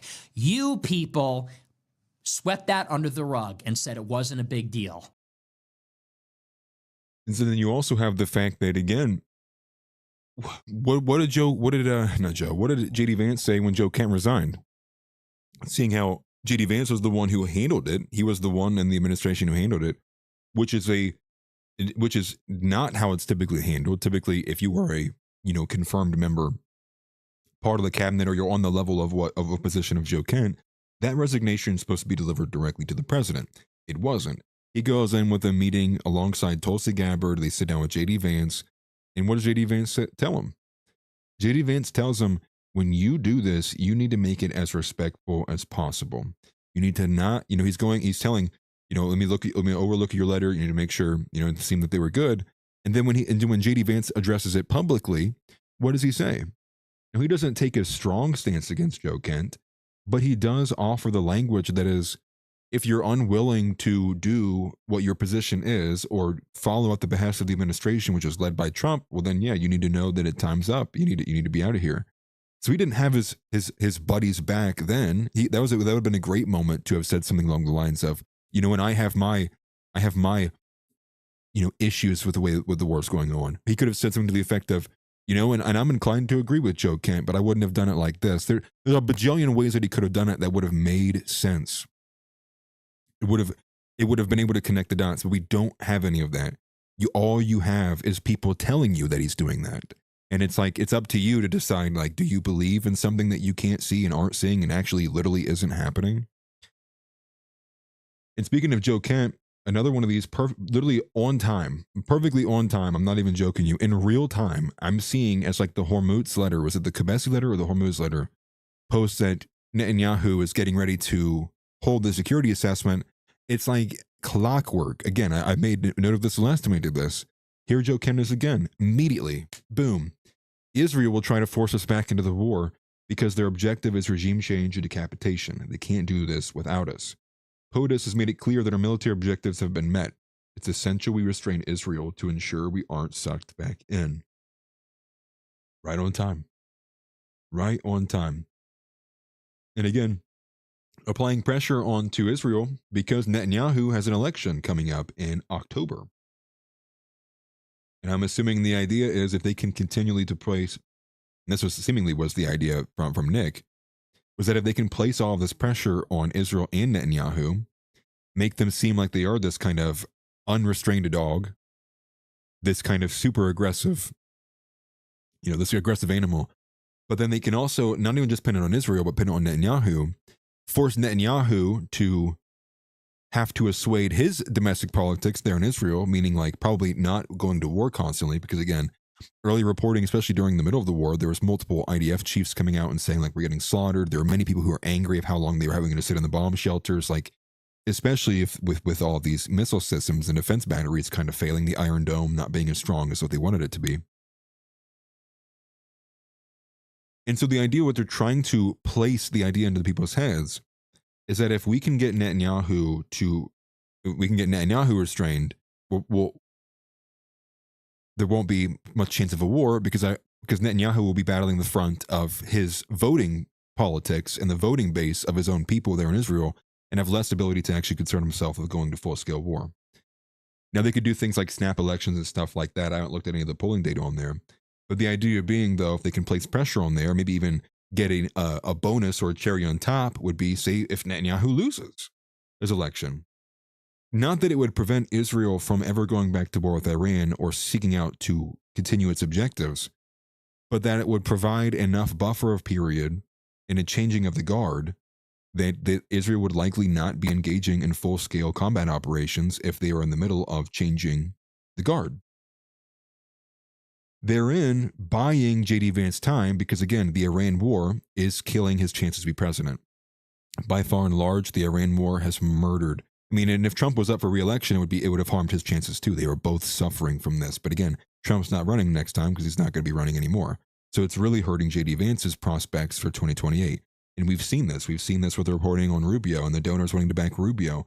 And I think all of that kind of paints the picture here, which is to say that the reason that Joe Kent's doing what he's doing is to provide that channel for JD Vance to eventually be seen as like this give him a pathway really, and not take as much heat from the MAGA base as he slowly kind of moves over to a Joe Kent. Because I think if you are going to run in 2028, you're going to have to be running off of a lot more of Joe Kent than you're running off of. Did you see what I did the last 4 years? Do you want 4 more of that?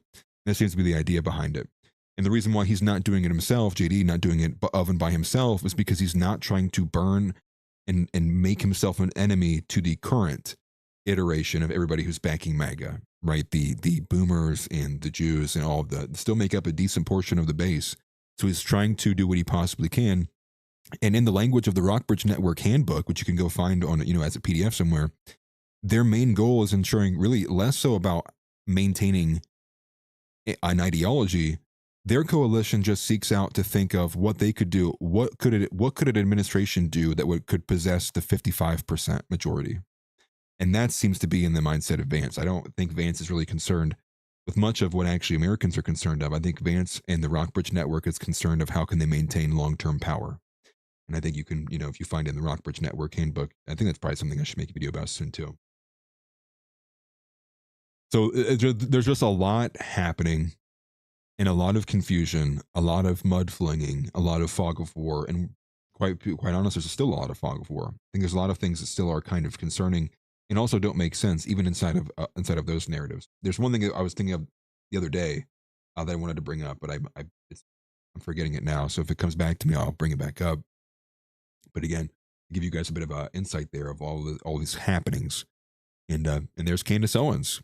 Hey, JD Vance, did you see what this person said about Erica? Why are you talking to JD Vance? I thought you were against this administration. What's going on? Why is he your buddy? How is it's funny because what that group is doing is what MAGA, the other side, is doing with Trump. Whereas you have Tucker and Candace and Megyn Kelly, who are all, Trump's terrible. Trump's doing all of this, and it's this person, it's Las Vida. And it's like, yeah, but where's all that for Vance? What's the vice president doing? Where did he literally disappeared for like the first 2 weeks of the war? Or are we going to get any comments from any of these individuals towards Vance, attacking Vance? Like, where are you? We expected a stronger figure. Hey, Vance, if you want to win in 28, you better start, you better start roughing it up there in the White House and making your voice heard. None of that. There's literally zero of that, period. Nothing. Meanwhile, on the other side, it's the same thing. On the other side, it's all the MAGA people saying it's all the podcasters and the bots that are all like confusing people and making stuff up. It's, it's another bad hire. No, it was this bad hire over here, not Trump. Trump is, so they each have their own people that they decide that they choose to protect. And I think you're just seeing two different sides of the same coin. One is the little PayPal mafia, little tech, Silicon Valley's little brother, and Peter Thiel, David Sachs. I believe Fromm is also connected to them. Tulsi Gabbard is set to be, this is another story, it's just a side piece, but Tulsi's expected to resign before the midterms. Or I think that's what it was told. She was told to resign before the midterms. And I think if she doesn't do that by then, they'll probably fire her. And you know what? I can't wait. Because you know what's going to happen?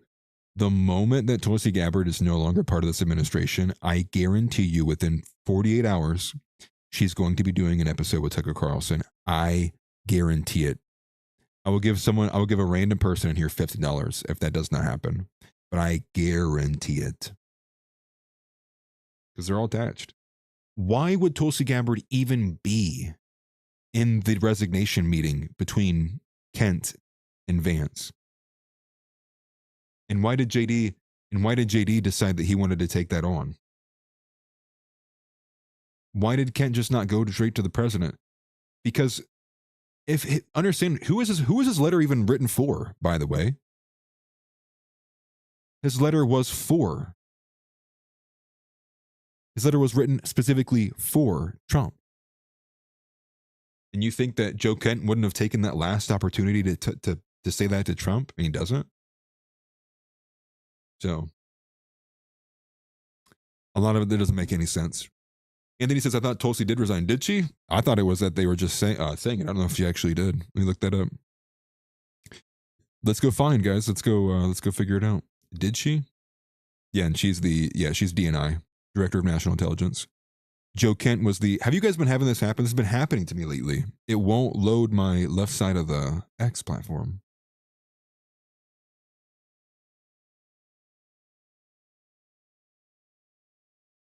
Did she resign?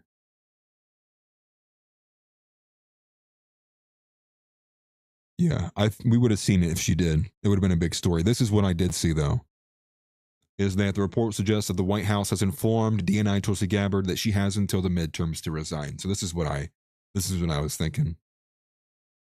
And she just hasn't done it yet, so she's probably going to do it on her turn. Oh, that's awesome. 5 gifted, that's awesome. Who did that? That was Who Is Even How? Sent Atlas Thug 5 gifted memberships. I appreciate that. It's like Marilyn, Dustin, Alice Eden, Miss Dawn, and Logan Lefskews. I can't pronounce that. So expect it's going to be coming soon. I think this was only from a day or two ago, wasn't it? April 21st, what did they say, the 23rd? So this is from 2 days ago. So give it a week. If then. And yeah, big W to How. W's in chat for Big How. Appreciate it, brother. Oh, you're fine, Anthony. I figured it. Maybe it did happen. Maybe I was just too locked in. But now we know. Now everybody knows. We'll be expecting it in the coming days, I'm sure. And 2 other smaller topics before I do maybe a couple reactions here. This is one of the. This blew me away. I don't know if anybody has seen this or not. But Randy Fine will be joining Tim Pool on Timcast IRL tonight. So I'm gonna make sure we're not streaming by 8, so you guys can catch this. This is all the rage, man. Can you guys know how many? You guys know many of my friends said, "Dude, I can't wait to see Randy Fine talk with Tim Pool about all the anti-Semites." Oh, it's a sad day. It's a sad day. Can you guys believe I used to listen to this guy? I want you guys to know I used to, back in like 2019 and 2020, I listened to Timcast IRL on the daily. Not that I was I love Tim Pool, but like I did enjoy like the conversations. I just enjoyed the way that it was set up there. Yeah, Tim does get the best guests, dude. And truth be told, come on now. How many viral moments have happened on that show though? Whether it's like someone raging out or it's, the Kanye walkout moment or it's Milo attacking, what was that chick's name? Lisa Elizabeth, who like disappeared since then.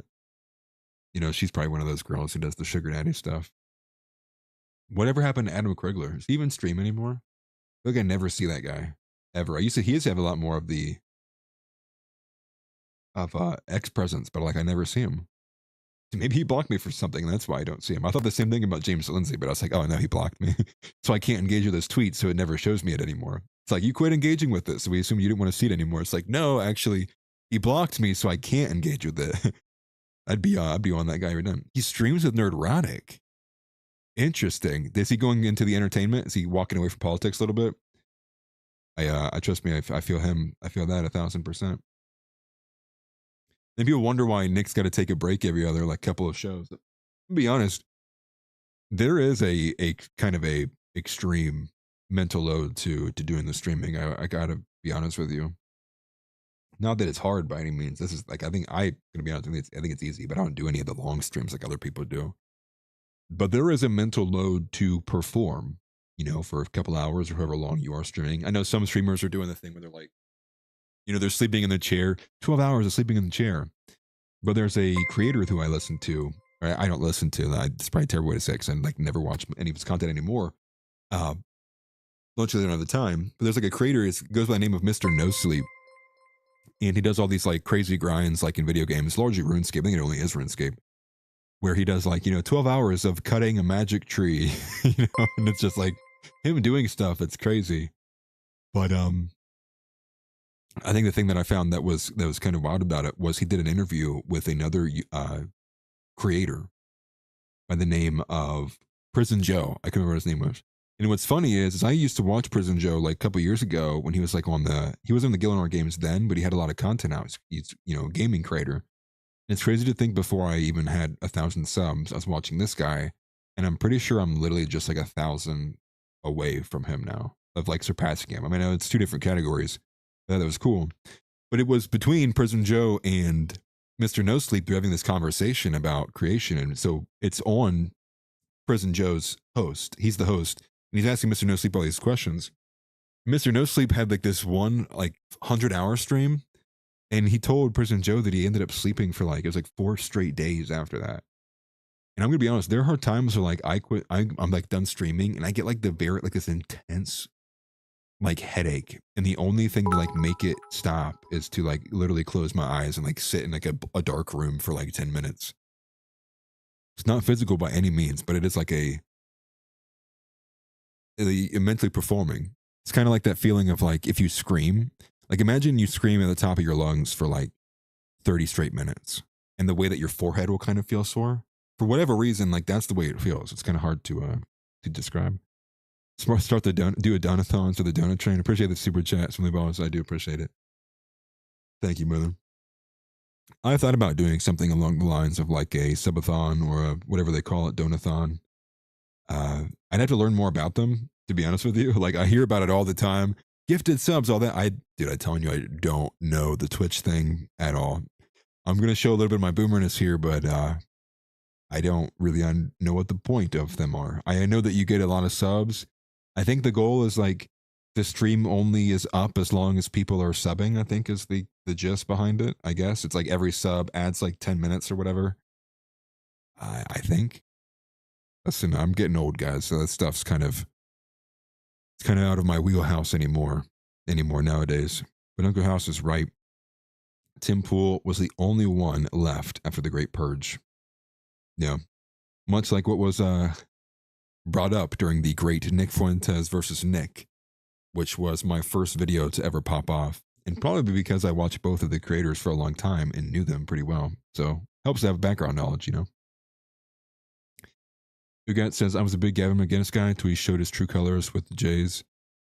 Dude, the Gavin McInnes interview to this day, the debate between him, it was him and Austin Jew versus Vincent James and Nick was like, if I could take everybody doing that, like I would just like listen to this. Let me grab these four things and just listen to this. Listen to this guy choose who he would get rid of first. Vince is doing research for Died Suddenly Substack. Last I heard, and being a dad. That's interesting. And now it kind of sucks because I basically fell out of contact with the guy I was talking to from Died Suddenly. I'm sure I could probably contact him again. Ezra, that's who was in contact with me. That was because of the Project Esther documentary that I made, but I really haven't made anything on that level or in that same vein really since then. Maybe besides the Joe Kent thing and the Jay Jones video. I've thought about getting more back into that, but the documentary stuff, the amount of time it takes to, and that's part of like what sucks about it is I feel like I spend more time scripting the video and organizing it and doing than I do editing or like actually literally recording the video. Especially for the documentary stuff, because the documentary stuff, you're not talking freely. You know, like everything is like scripted. You want to say the line, you know, this piece to that piece. And it takes me like a couple hours to script like even like a 10-minute of that. And you take that to like, you know, 20 minutes or beyond there. Now you're talking like it's probably going to be a couple of day thing to be able to make and do.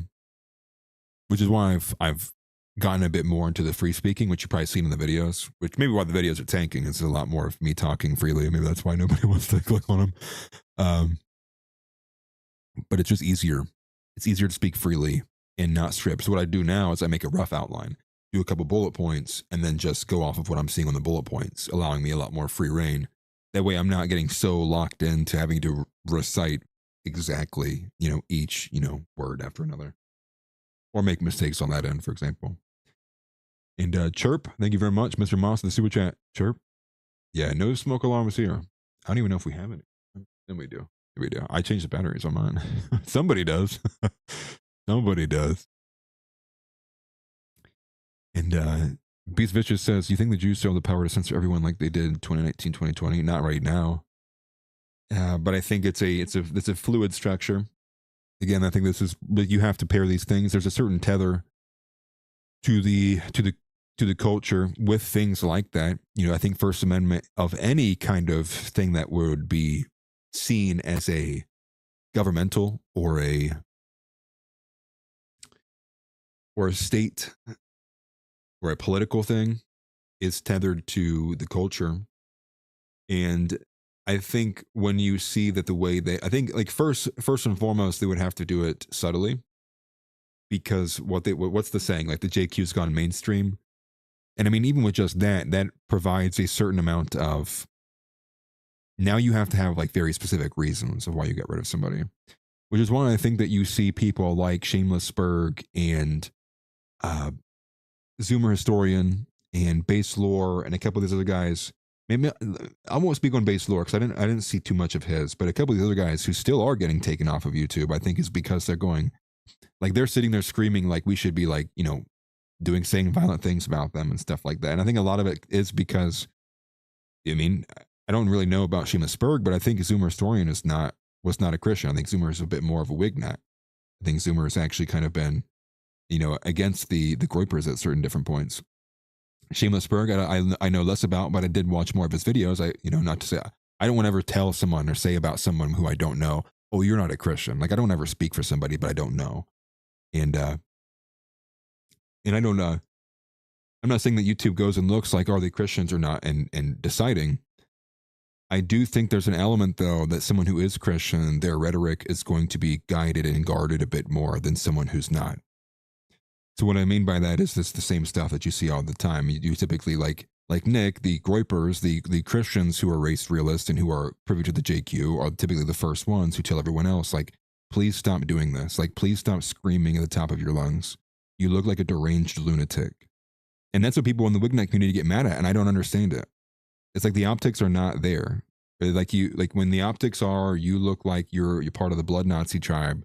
That's not the winning concoction. That's not the winning. And you make it easier for people to censor you. It's like, well, yeah, when you dress up and you're doing the salute and you're wearing the uniform and you're screaming the hard R's at the top of your lungs, like, I mean, like, what are you talking about? I don't even want a society where we're screaming the hard R. Like every video has a chance for the hard. Like I get it. I'm not going to ever sit here and say you can't say another word, but it's like at a certain point where I want some couth, right? I want some reason. I want some regality. I want the society to be regal.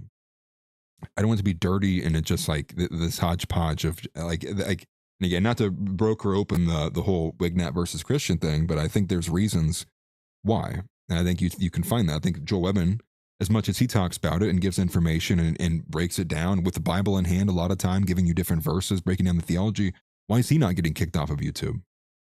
He's JQ critical. And so therein again, it's because they have their principles are being guided by a lot more of a Christian morality. They're not being guided by some, literal dead idiot named Odin, whatever these other stupid pagans believe.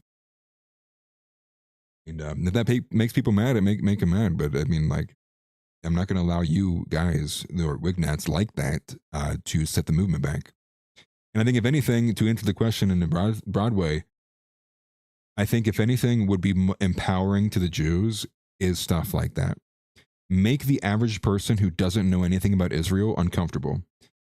And it's a very easy calculation. It's like this woman in her entire life is a potential convert, right? This is a potential convert. And see, and listen, Hook, I like you a lot, man. We'll just agree to disagree. But there's no such thing as a Christian L at all. Like the idea here is like, you want to win hearts and minds, right? You want to win hearts and minds. This is the same thing that, oh my gosh, forgive me. This is the same thing that's been pushed by many other, even Nazis in name have been pushing this. And if you can't win hearts and minds, there's no point. If you can't persuade people, there's no point.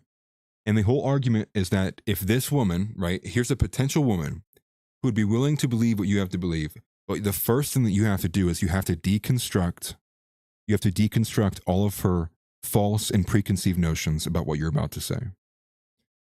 But a lot of these guys think that if they just, like Kenny Ko, for example, like if I just scream at the top of my lungs and I do Nazi salutes and I brand swastikas and everything, that at some point that she's just going to get it.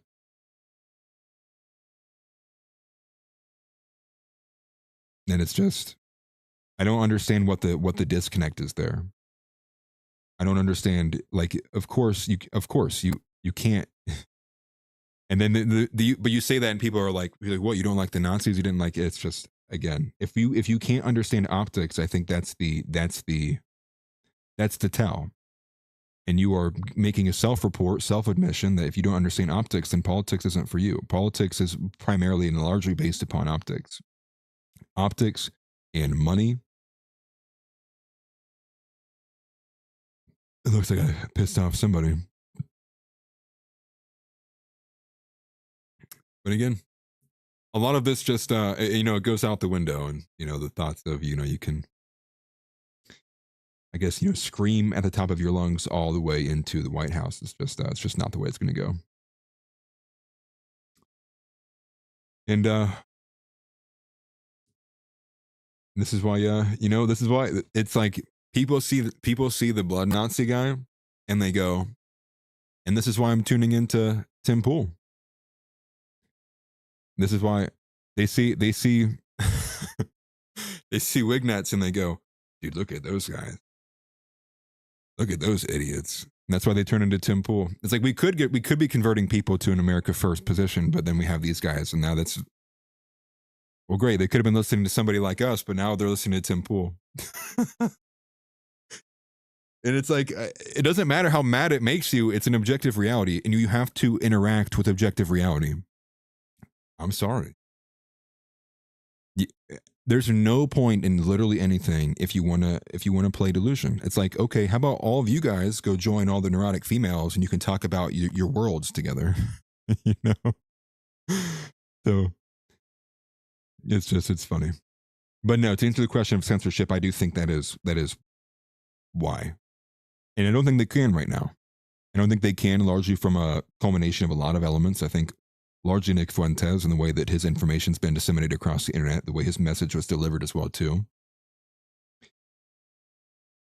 And I think right now, the way that the culture sits, as long as the pressure is on the neck of this and it's being talked about and having to be, articulated in ways of like, why Seth Dillon's got to go and talk about how, well, we should have conversations about this. Now we've got them where we want them. We have them in the position where now we got them entertaining conversations. And I think maybe people are new to this, maybe people who got, red pilled yesterday. But I've been paying attention to politics my entire life. Now, granted, portions of that have been as a libertarian, and portions of that were, under the direction and headship of my father, because, every young son looks up to their father as being the, right all the time and correct. And this is the most free the internet has been since I've been alive. And I don't know, well, I hate to say since I've been alive, because it probably was freer in the early periods when I was unconscious. But since I've basically been involved or paying attention, from like the Obama era until now, this is like the freest the internet has ever been. The least woke it has like been in terms of the institution as having power and you being on the suffering end of it. I mean, like if you were going against Obama, it was like a hard thing to do. This is why you end up getting things like the Unite the Right and things like Charlottesville and this kind of amalgamation of a bunch of fringe guys getting together with all the freaks that come following in with them. I don't mean that to be offensive. I mean, like that's again commonsensical. If you're leading a fringe movement, well, who hangs out on the fringes? All the normal people? Yeah, no, not normal people hang out on the fringes. And it's typical, and you see it all the time too. But I think I think it is because of that tether that people would know if there were certain things being censored, or now when they try to, you can't make it obvious. And I think that's kind of the positioning they're in. And because it's out in the public, it's out in the spotlight, they can't do things that are obvious. It's not to say they're not going to try, they're not going to be doing, but it is to say that they are going to have to do it in a covert manner or do things that are more sabotaging, like make it about something else. Like, oh, we're not censoring for the JQ. It's because he has this copyright strike and he shouldn't have used this video. And that's why we're taking down the channel. They'll do it in other manners like that. They have to. Seems to be the direction it's going. I think there's a couple other things I had. Nothing that's ultimately too important at all. But I promised at the beginning, I will cover the Rich Barris thing. I think that's probably the last thing that we cover here. Is we'll take a listen into Rich Barris going off in two different clips here. So this one's coming from Grace Chong, who clipped it. I'm not really sure what his show is called, to be honest with you. People's Pundit, I'm assuming. Would have to imagine. But here it is. So this is the first one. This caught my attention because super chat, Sean Spicer says the White House has 500 million. Why wasn't it used in Virginia? And I was not ready for Rich Barris's answer. So here it is. We got to bring back Web 1.0. Yeah, bring back Web 1.0. Yeah. We may, with the AI, we may get, maybe it might be a flash in the pan, but we may get another Wild West era. It might not last for long, but there's potential for it. But here it is. Here's response to that. He's responding to that super chat you see on screen. That they have 500. Last I heard, it was like 340. It may be. It may be. If it is 500, since the last time when I heard 340, it's more Miriam Adelson, man, and shit like that, because you can't raise that kind of money in that kind of time on small donations. So, yay! I don't know, man. Honestly, because Miriam didn't want it, because Miriam doesn't give a shit about the future of the Republican Party. All she cares about is the future of Israel. I'm tired of pretending otherwise. Sick of it. It's self-centered, selfish, greedy bullshit. That's how we ended up here. Okay, that's what it is. Gay now. They don't care about how they leave the Republican Party when they're gone. They don't care, obviously. Have you seen me this mad in a while, guys? No, not this mad. Not this outward. I'm headed to Alex Jones territory at this point. You attack all your friends, praise all your enemies. The whole thing is burning. The ship is going down. And it wasn't just this one either. So he was referencing this, right? And so like I had said earlier, this was in the conversations of the fact that Virginia performed very poorly for Republicans and beyond there too. And so he brings up how Sean Spicer and others are bragging about how much money they have in the coffers. And then Barris says it's actually lower than that, and then continues and says, well, honestly, no money is getting spent unless Miriam Adelson gives her kiss of approval. Her series of approval, if you will. And then, what do we have? One of the next ones is over here. He continues in another rant here about the money that was being spent against Thomas Massie, though, and he compares it to the loss in Virginia, but the money being dumped onto Massie, which to the tune of $10 million, which I think was a match between both Adelson and Singer. I can't be wrong. It was more than just Adelson, though. It was more than just Miriam Adelson. Somebody else helped, and I think it was Paul Singer. I think both of them went in to fund the money against Thomas Massie. And maybe I could be wrong about that. Maybe it's not Paul Singer, but it was for sure Miriam. And here's this one. The truth of the matter is the state of the Republican Party is dire. Registrations are going in the wrong direction. Voters aren't participating. And a few people you can count on one hand are getting extremely rich while the party is destroyed. That's what's going on. And anyone who tells you otherwise is glazing you. They're glazing you. I love that they're all using 3 the to word 1 now. outspent. Look But I'm going to be honest. Once the old start using it, we got to find a new word. at that ad buy by AIPAC today against Thomas Massie. Or yesterday. It's yesterday's news, but it's circulating today. Look at how much totaled up so far against Thomas Massie. Over $10 million before that AIPAC ad buy. $100 million. Oh. So the president's advisor, who once called for him to be thrown in jail over January 7th, can rake in the millions out of John Cornyn's super PAC.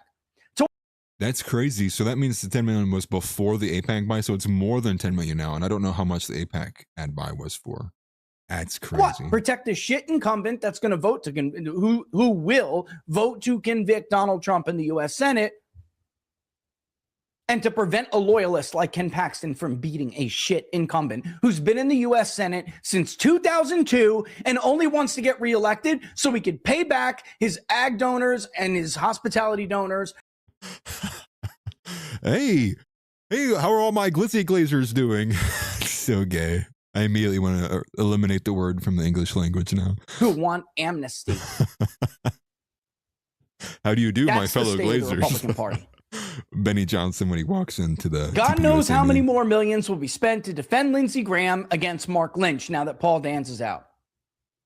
Again, two people are getting rich off of this shit while the Republican Party burns to the fucking ground. I'm not sure what his position is the on mass. He's only 5 years older than me. Are you serious? Do I look as old as this guy? I mean, if I took my hat off, yeah. Bald.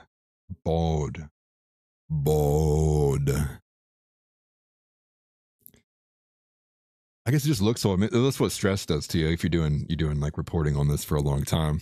It's funny though. I had to look.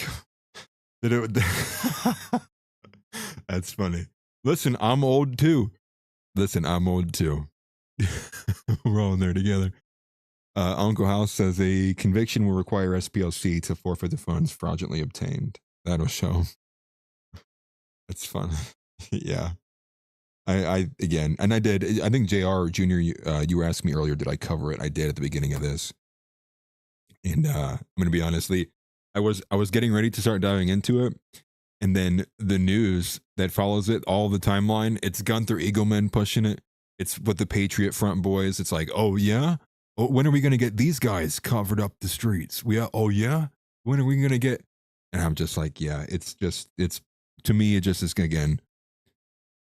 The news story was getting dropped to undermine, and if anything, at the perfect time too, for when Nick is gone and going to leave a period of time before he comes back to address any of it, which I'm sure he will on day one of coming back. But it's to undermine the reality that nobody really watches Nick Fuentes. Nobody really believes the things that Richard Spencer believes in. All of Joel Webbin's likes and views are botted. Corey Mahler doesn't have a following somewhere. There's not this base of young red-pilled white men. No, it's all fake. And I think it's, again, in a way to undermine the reality of how far right and radicalized the young men, especially the young white men in this nation actually are. Sure, could there be some truth to it? Definitely, it probably is. A lot of these infiltrations that get infiltrated on a daily basis. At the same time, I sit and look at my Discord half the time and wonder which one of you it is. It doesn't mean that the organizations in and of themselves are completely that, but I think it does raise some questions for some things. But again, to go back to Richard Spencer, and I guess I'll play this because I did say that one too. I'm going to play this as well. Where is it?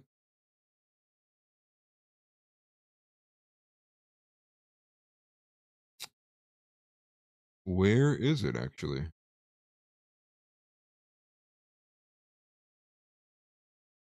Okay.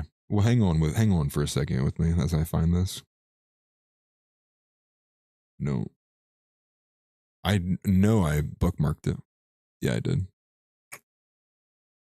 Here we go. This is what I wanted to show you because this is Richard Spencer's take on it. So I'll play this one. That's probably what we'll end on here. This is from AF Post, and he was with the Backlash, and that is Gavin McInnes. Gavin McInnes, Richard Spencer, Dave Riley, and I'm not sure who this is up here. Ken Shiva. But the caption on this clip here is Richard Spencer rejects mainstream Republican claims that the SPLC astroturfed the far right, calling the assertion dumb, and noting that the indictment only alleges a single paid informant. And so that's what I was referring to earlier. So here is this one. Let's go ahead and play this. And again, at least, rather Dave's at least trying and pushing for the show to continue. And this is, the show broken off between him and Kim McGregor, Vincent James, and Rebecca. I never remember her last name, to be honest.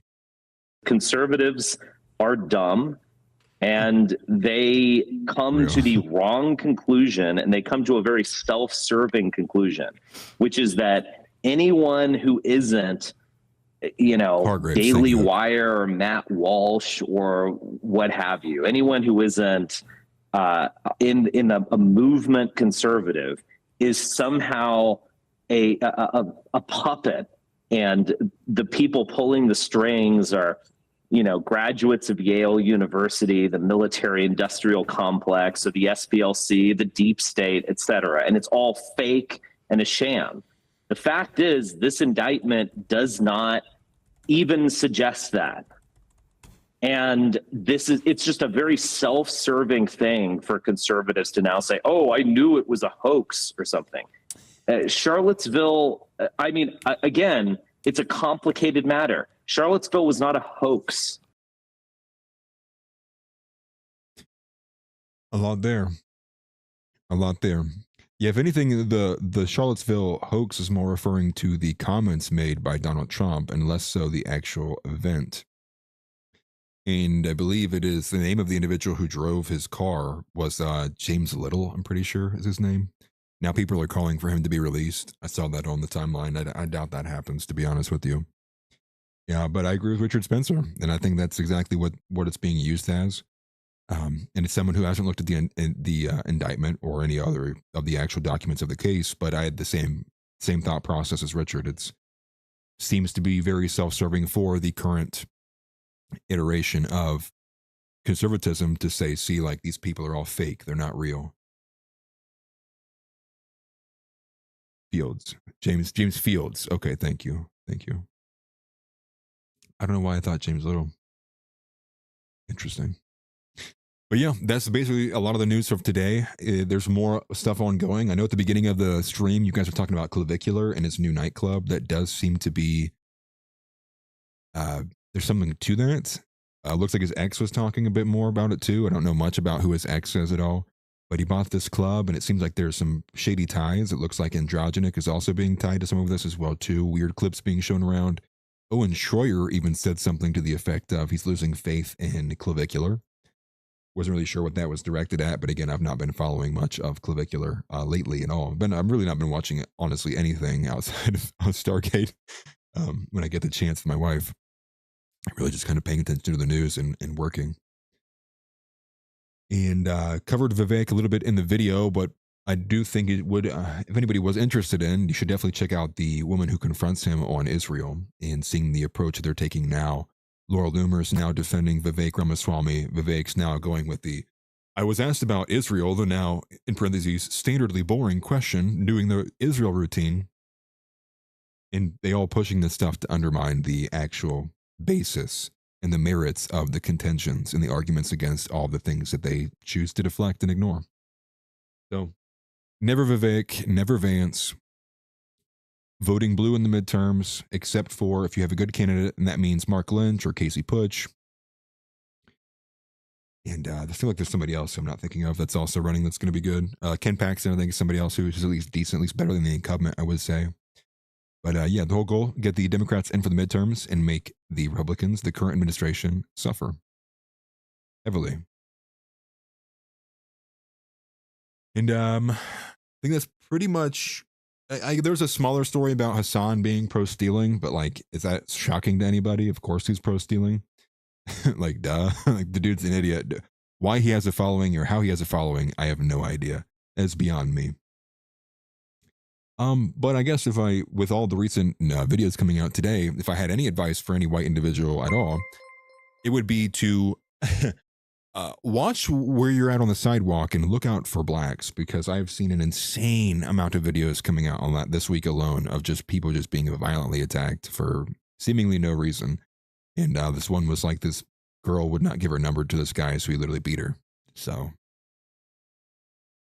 more of the same.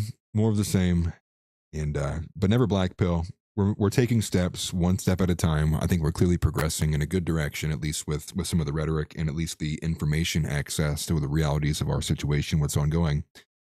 But we still have a lot to put up with, a lot of basically kind of baked into the cake consequences of the actions of the administration they've taken so far.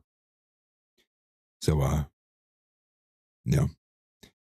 Never black pill though, because somebody's got to fight. And if anything, at the bare minimum, you owe that fight to your children. I'll end with a quote I saw from Elijah Schaffer. Elijah Schaffer said, "A man is somebody who wants to die, but doesn't, because they have duties and responsibilities. And it's your duties and responsibilities that keeps you alive." And I know a lot of guys probably feel like that, like life is one kind of trudging, never-ending cycle of being in a meat grinder. And I get that feeling. I've been there too. But that's why you got to turn to the Lord Jesus Christ, put it on him. Give what you cannot control to the Lord. The way, the truth, and the life, and seek first the kingdom of God. As always, there's literally nothing more important than that, period. And I feel like I'm forgetting something else, but regardless, always Athanor Metallurgy. I didn't see him in the chat, but Athanor Metallurgy. I never put it around the right time. There we go. Sponsor of the show. Huge W to him. Hopefully he's going well with getting the legal information and paperwork put together, because I know that doesn't only just affect me, but that affects Zeb as well. I think he will also be sponsoring Zeb, so that'd be cool to see. And yeah, support me at Buy Me a Coffee. Super chats, obviously. All the other ways, I'll be seeing you guys. I don't know what to do for tomorrow. So tomorrow's to be decided, because there's some stuff going on personally for me tomorrow. So we'll see what happens. We'll figure it out from there. And I'll notify everybody if I do end up going live, as I usually do. But Christ is King. As always, seek first the kingdom of God. Let's get this administration impeached. And man, if we were to get some blessing to fall out of the sky, it would be see some of these people arrested and thrown in prison. And I don't even care if Democrats the one doing it. Because the current conservatives would have you believe that it would be worse for a Democrat to get in than it would be for a literal ankle baby who says that America means nothing. It's the one country on earth that actually has no heritage, no foundation, no nothing.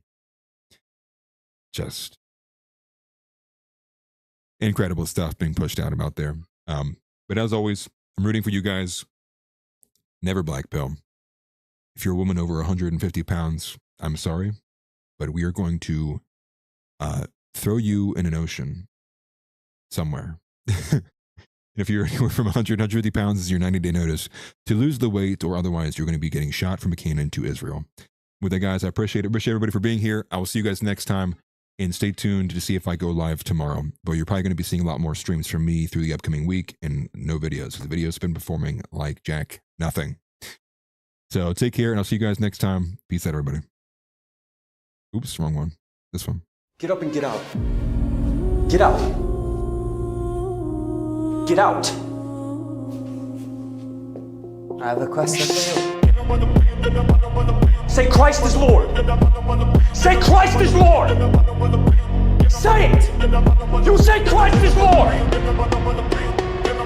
Get out. Get out. Christ